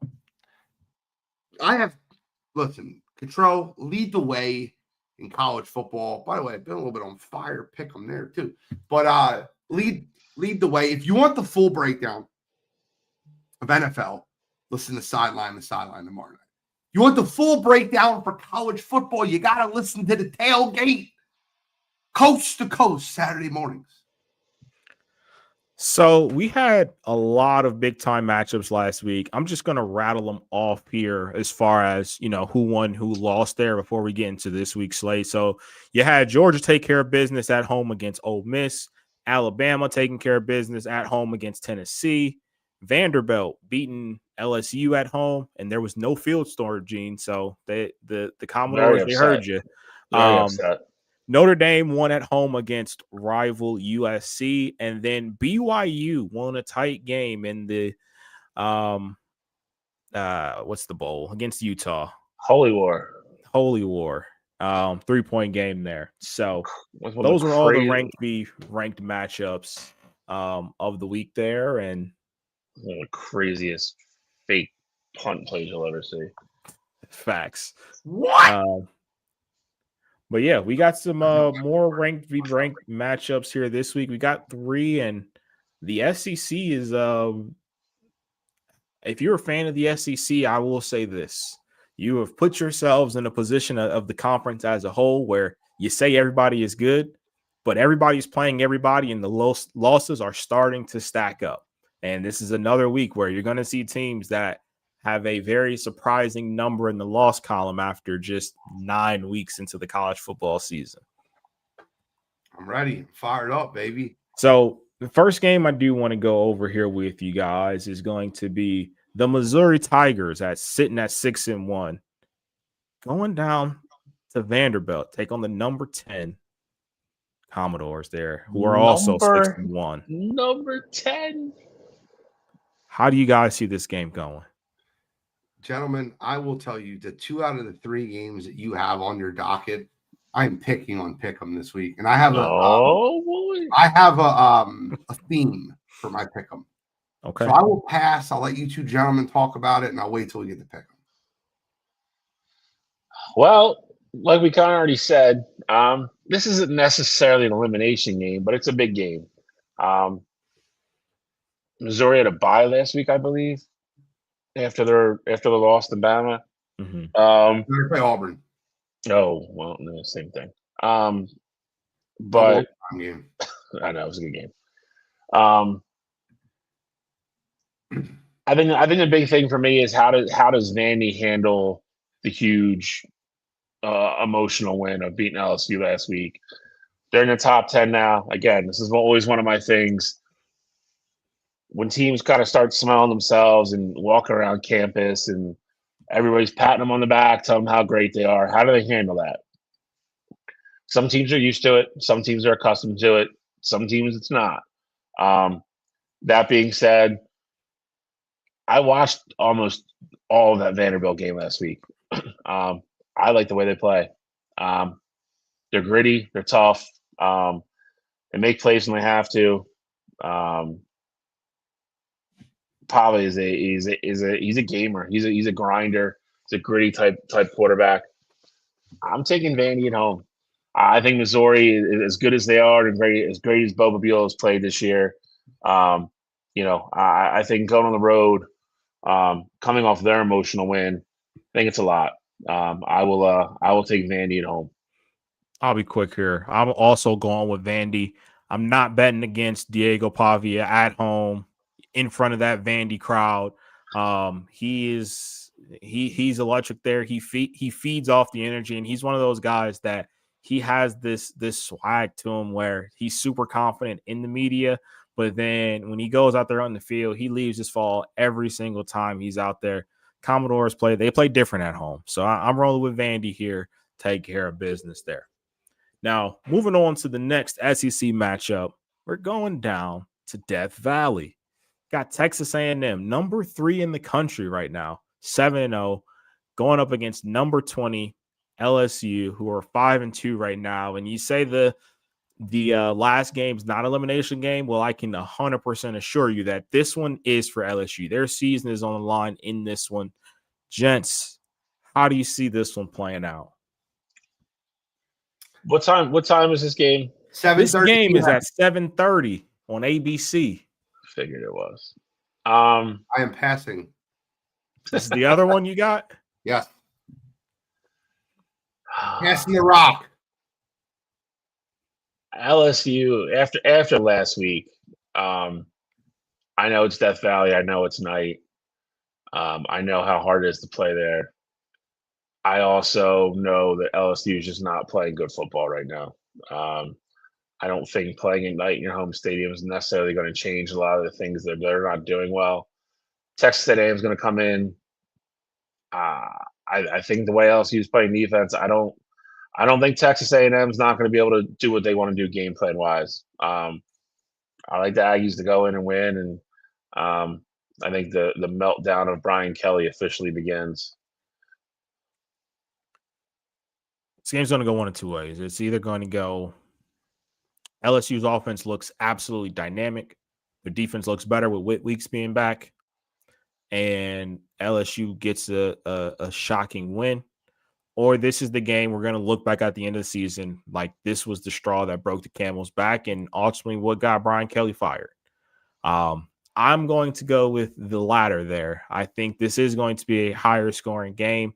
Of course, like I just mentioned, Weeks will be a valuable piece to have back on that LSU defense. But Marcel Reed and company at Texas A&M, even with them making the travel, going down to Death Valley, even with it being at night, just another one of those weeks where I feel like Brian Kelly down the stretch is just not going to get it done. So give me Texas A&M to get the win on the road. But then the final game that we have here, and I think we are finally away from one of Gene's picks here. So curious to see where you go with this one. You got the Ole Miss Rebels sitting at 6-1, traveling down to Norman, take on the Oklahoma Sooners at 6-1 as well. How do you guys see this game going? I mean, I think Ole Miss is the better football team. I know that Oklahoma is ranked higher and they're the favorite in the game, and Ole Miss is ranked higher, but I know Oklahoma is the favorite in the game. I think Ole Miss is just a better football team. With the way they collapsed last week versus Georgia was just typical Lane Kiffin. I think they bounced back this week, and I think that Fernand Chambliss, who's still starting, by the way, I think that he bounces back in this football game, continues playing good quarterback, and I like Ole Miss to win the football game. I think it'll be a high-scoring game, though. I think Oklahoma will score with them, but I like Ole Miss in the game. I'm going Oklahoma. I think at home, I think with that defense, I think Ole Miss kind of looking like old Ole Miss. Score a lot of points, give up even more. John Mateer looked better. I think he's going to be another week healthy this week, excuse me. They're at home. A lot of going back and forth in the media already about sign stealing and stuff from Ole Miss. Lane Kiffin's name all over the Florida job already. A distracted Lane Kiffin is not a good Lane Kiffin for me at all. Norman, tough place to play. I think that defense for Oklahoma is going to be ready to go. I like Oklahoma at home.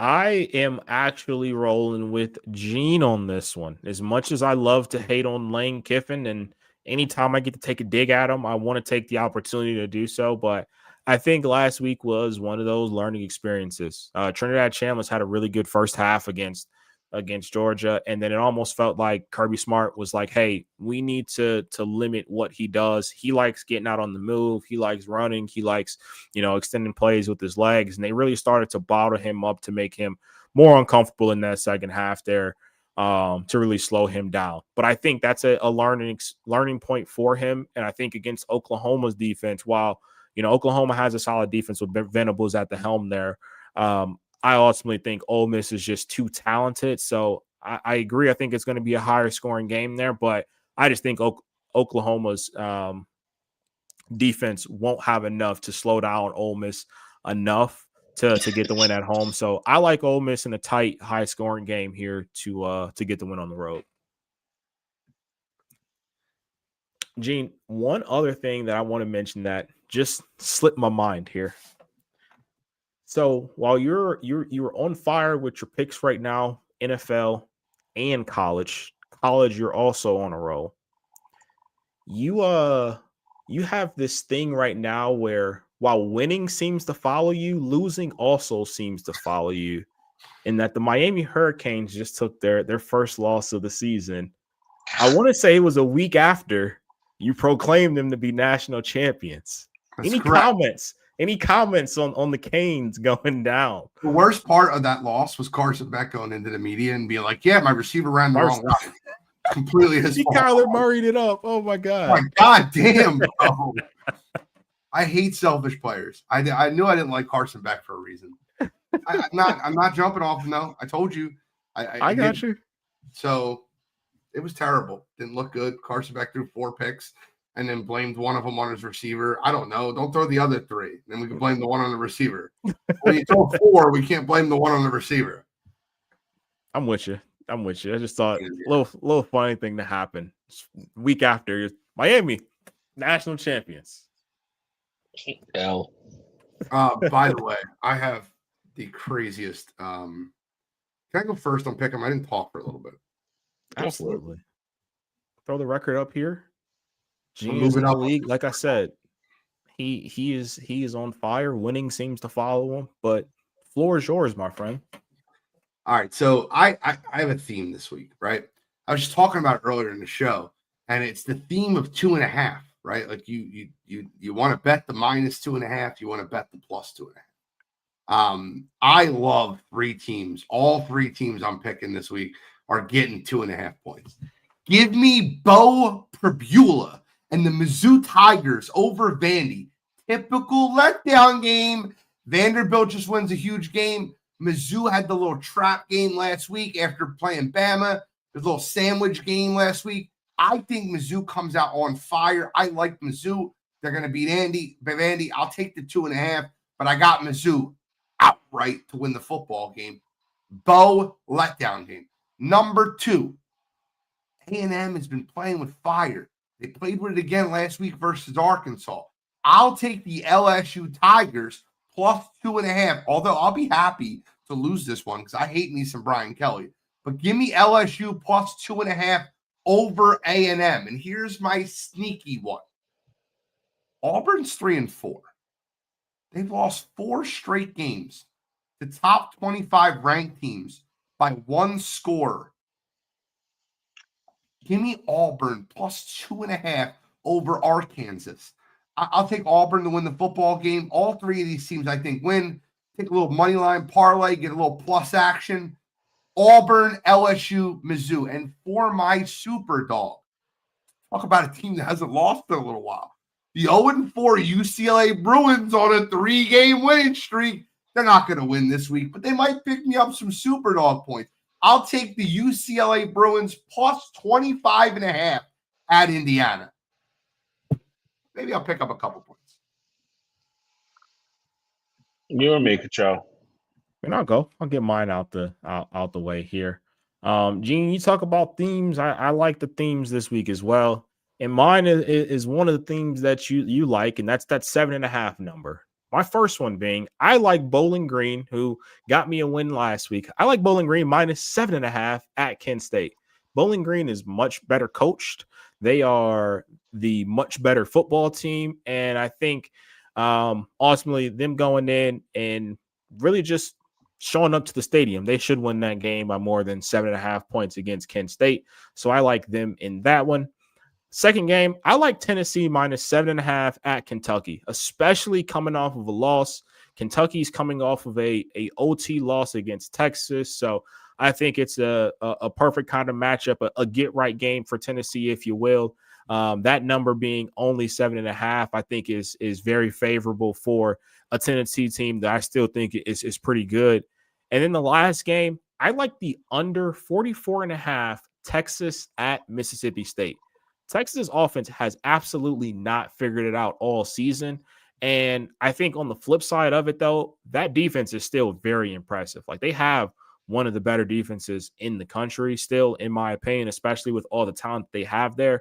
So going up against a Mississippi State team who, to their credit, have been better than advertised, I guess, that you thought at the start of the season, I think this will be a lower scoring game where Texas grinds it out, probably wins a 17-13 kind of ball game, similar to how we've seen Texas pretty much play all season there. But I like that under 44.5 number. And for my super dog, I am also with Gene. I don't think that the win is going to happen, but plus 25.5 for a UCLA team that has an offense that's humming seems like a high number. So I might as well try and pick up some points with the hot bunch. All right. Well, I'll start in the super dog since all three of us have the same one. I am too going there for the same reason. It's kind of the only one that stuck out on the board for me this week. I'll get into my other games now.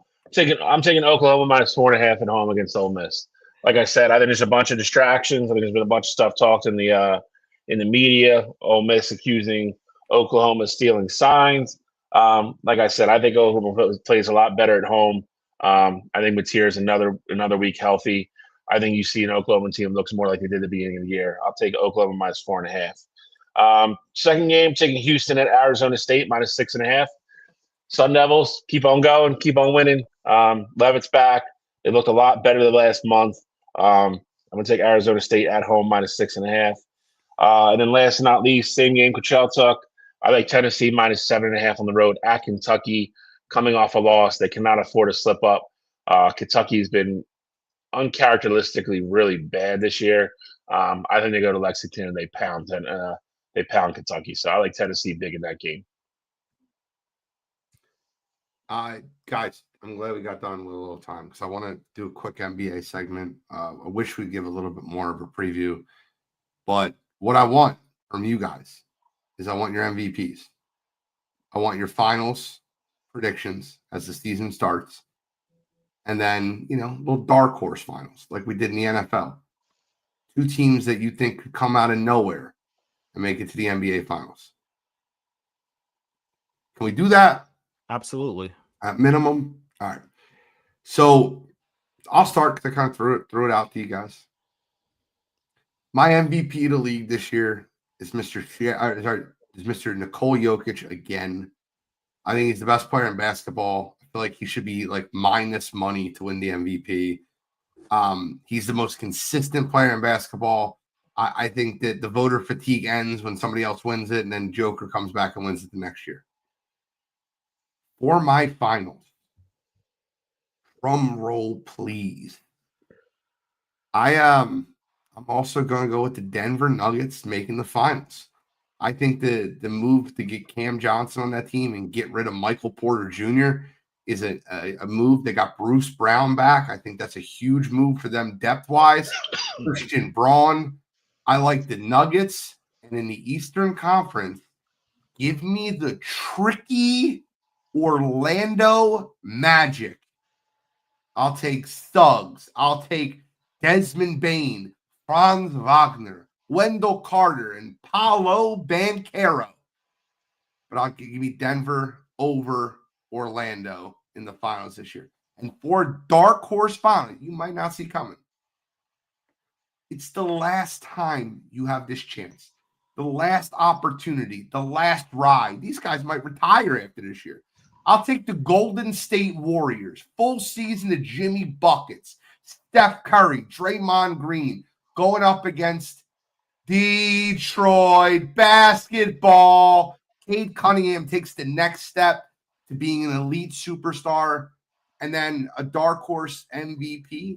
You might think I'm crazy when I say this, and I'm not saying it just because of last night. Give me Alframain Sengun from the Houston Rockets, baby Joker.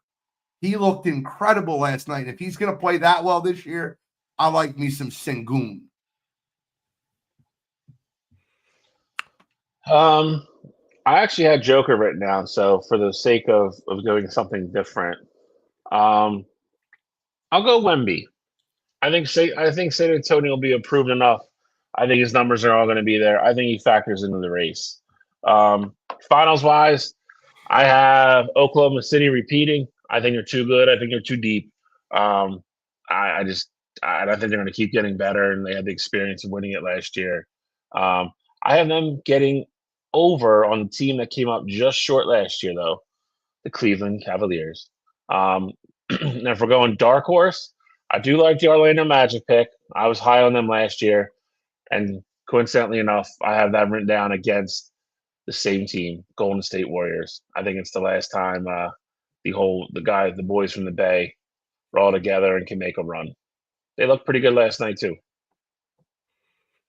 All right, so no surprise here for MVP. I also have written down Nikola Jokic. I just think that's the most obvious one. I mean, the guy's going to average a triple-double, 30-point triple-double by the end of the season, and he didn't win MVP this past year. So, like you said, Gene, there's going to be no voter fatigue there. As far as my NBA Finals pick, this is something I looked into pretty heavily there, and I think OKC seems to be the overwhelming favorite right now.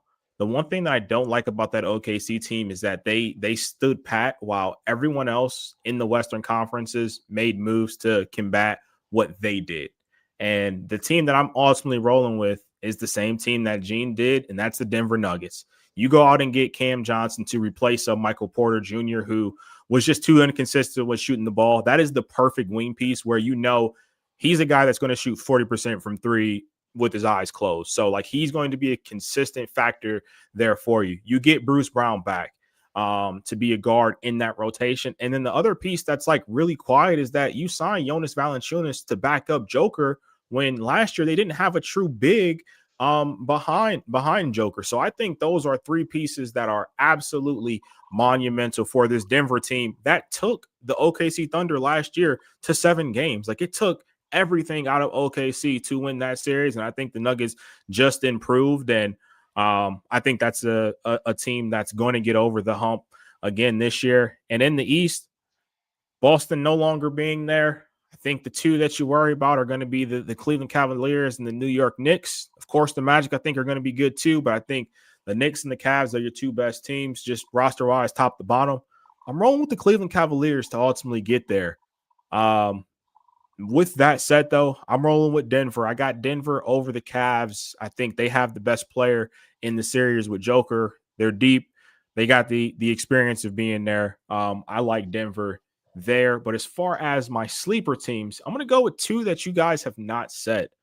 First one being, I love the roster construction for the San Antonio Spurs. And if Wemby takes that jump that Bill said where he thinks he could be a dark horse for MVP, well, not a dark horse, but potentially win MVP this year, that San Antonio team can be very scary. But on the other side, going with the dark horse team, I like the Atlanta Hawks being that team. Trae Young is a demon in the playoffs. They went out and got Kristaps. I like Jalen Johnson as a young talent. I think they went out and got they made a move as well. Who'd they go get? They made a trade. They got a wing. I think it was from Boston, if I'm not mistaken. But regardless, I know they add another piece. Name escapes me right now for whatever reason. But I think Atlanta could be a dark horse team to make some noise in the Eastern Conference. You're going to talk about Kristaps, right? No, Kristaps. I know they got Kristaps. They got someone else, though, I thought this offseason. Atlanta offseason. Dyson Daniels? No, they had Dyson. Dyson's is a lockdown guy. Atlanta Hawks offseason. Nikhil, it's not from Boston. Nikhil Alexander Walker. Okay. Yeah, it was a trade. 76ers are at this moment falling apart as usual. Nice. Is JoJo still flying? I think he's 1 for 8. For four. The I love live Houston this year. diabolical. I'm not sleeping on Houston. I love Houston. Houston is my. Can't sleep on them. They were the 2 seed last year and got Kevin Durant. Can't sleep on Houston. None of us picked them though, so that's what I hear what he's saying. They'll be there at the end. 14-4 to start the third quarter. Sixers went in up, Nice. up 6. Now they're down 4. Nice. No, you guys don't want to hear it, but I mean that's a team that could be a sleeper, but whatever. Who, the Celtics or Sixers? Sixers. BJ Edgecombe has 20 points already, and he's playing great. He's been everything I've wanted him to be so far. You get, I mean, if you sounds wild, but you here we go. 70 games combined between Joel Embiid and Paul George. That's a high number, but 35 apiece. Under. What'd you say? Isn't that amazing how we're asking for 70 games total? I'm saying between two players at that. Out of a possible 160. Like 70.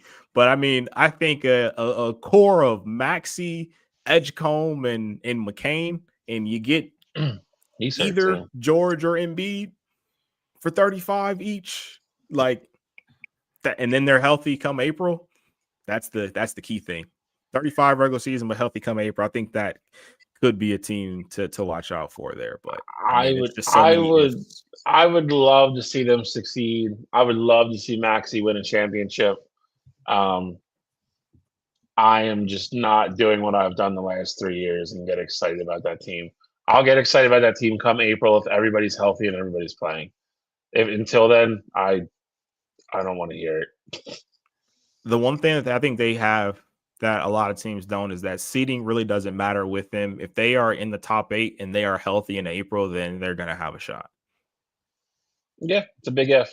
Like I said, if we get there and JoJo's got both his knees and Paul George is playing and everybody's healthy, then like I said, I'll get excited. But I'm just not setting myself up for the obvious fall from grace like I have the last 3 years.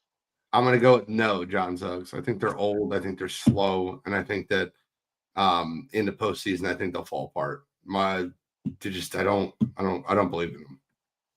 I don't like the move of getting Mike Brown. I would have liked them to go get somebody else that would have given you a different outlook. I think you're going to see a lot of what we've seen in years past of Jalen Brunson iso ball, and there's no true offense from them, and I think that's going to be a detriment to them. I think Tibbs squeezed them as much as possible, but if you wanted to get a new face in there, you should have gotten somebody that would have added a completely new dynamic to that team, not just a defensive-minded coach who's going to make the guys play hard and give 110% effort, because, I mean, that's really what Tibbs was doing anyway. I said before, and I'll say it again, that's Black Tibbs, so I don't see him taking the jump. And you can make that joke, but I can't.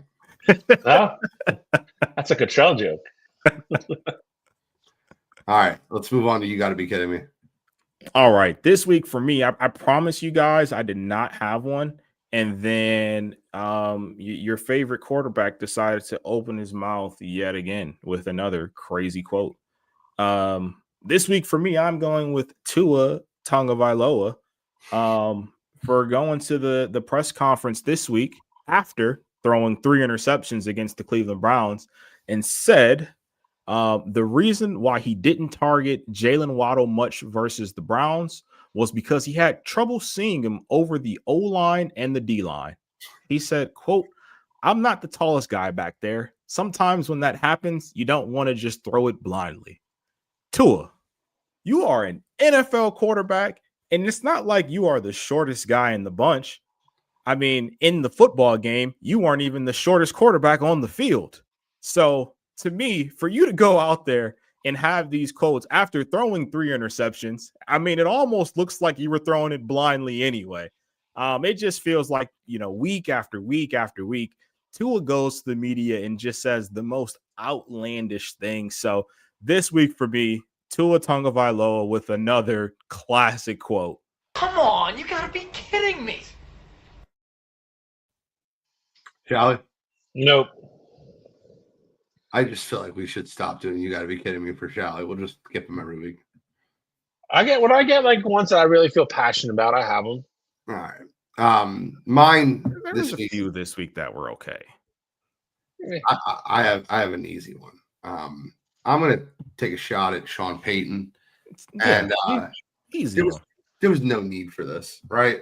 So after the game, the Giants. This is what Sean Payton said. The Giants found a little spark with Dart. Payton said after their team's epic rally on Sunday. I was talking to Giants owner John Meyer not too long ago, and I said we were hoping that change would have happened long after our game. Payton told reporters. Obviously, Sean Payton's old quarterback, Russell Wilson, was the starting quarterback for the Giants. Russell Wilson then responded with classless, but not surprised. Didn't realize you're still bounty hunting 15 years later through the media. Sean Payton is a very intelligent man. He knows exactly what he was saying when he said that in the media. I talked to the owner. I was hoping you didn't make that change until later. We'd have much preferred to go against Russell Wilson, is essentially what he was saying. I don't understand where Sean Payton gets off doing shit like this. And he does it all the time. He says dumb comments to the media all the time. He did it to Nathaniel Hackett. The Jets beat him. And he did it he almost got beat by Jackson Dart. I'm hoping Russell Wilson goes somewhere and resurrects his career and plays one game, and that one game is to beat the Denver Broncos. Because there's no need for it. Sean Payton's a classless jerk. He's always been a classless jerk. Great offensive mind, but a classless jerk. And for that reason, this week, Sean Payton. Come on, you gotta be kidding me. It's funny how much my opinion on him's changed, because to your point, like, I feel like 10, 15 years ago when he was still with the Saints, like before all that stuff came out, I was always like, Sean Payton's probably like on the short list of guys I would probably like to coach the Eagles. And then you find out more and more about him. And like you said, you find out he's kind of a jerk off. And I have no desire for him anywhere near my organization. Sidebar, it's now 21-4 in the third quarter. Just FYI. I hate the Sixers. I hate them so much that I still watch them all the time. I hate them. This is going to be the longest season ever with this. Opening night, closing night. I did want to get your guys' thoughts here real quick because we talked about it a little bit in the group chat, and it wasn't necessarily like true football news, but we talk about it on the show. The guy did give us a tribute on an anniversary show as well. So wanted to get your guys' thoughts on Brandon Graham signing a contract to finish out the rest of the season with the Eagles. And I also wanted to ask, did you guys see him today going into the in the locker room at all? No, I didn't. What happened? Nothing happened, but he looks like a guy who was freshly retired, who was enjoying his retirement, who just got off the couch and was like, the Eagles need me. I'm going to go out there. I'm going to go play football. It's not that like he looked like super sloppy or anything, but he just looks like a guy who probably has not worked out like that because he doesn't need to, because he's retired. But I'm sure the skills are going to transfer over. They'll find a way to get him in shape. It's going to take time anyway, and I'm sure he's only going to be a rotational piece. Like he's not going to be an every down kind of guy anyway. But just wanted to know your guys' thoughts with your boy coming back. I figured when you said that it was going one of two ways. It was either going to go that or he's going to come in looking like, Goldberg or something. And I was just like, just been juicing for the last 6 months and then got off in time to get tested. I'm torn on it, and I'm torn on it not in that, like, I truly don't know how much he's going to help. I mean, our edge hasn't been great at all. But he's a guy that, for lack of a better term, he's kind of an Eagles legend. Like, he kind of wrote off sunset. So he is. I'm just saying, he ended the career picture perfect way you could. I would never want to come back for that. If I truly thought I was done and physically I wasn't going to be able to really play at a high level, I won my second Super Bowl. I'm not getting off the couch. I don't know, bro. I just looked it up. I mean, outside the gray hair on the side of his beard, he doesn't look like he's in bad shape at all. I didn't say bad shape. I'm just saying, he looks like a guy that's fresh off the couch. Like there was nothing, that stood out to him. Like with Jason Kelsey, for example. Like I know he's gotten into crazy shape and he can't play O-line anymore because how small he is. But he looks like a retired football player. Like he doesn't look like he's playing football anytime soon. I'm saying with BG, he kind of has that same look where it's not like he's out of shape, but he just doesn't look like he's been playing football for the last 5 months. I think that it makes a tremendous impact on the team. Not a huge impact on the team. Locker room. They'll definitely help in locker room. Wait a minute. I think that this is I think they'll absolutely be affected. So I'm super happy with it. I'm thrilled with him being there. And with all things said and done, I think he's going to have a great impact on, he's going to rotationally play. He's going to play 14 to 16 plays. But what he brings to Nolan Smith, what he brings to, Jalix Hunt, those guys that he was helping transition. The one thing I found really interesting was the comments of, he's like, I never wanted to retire, but I felt like they were good at the line.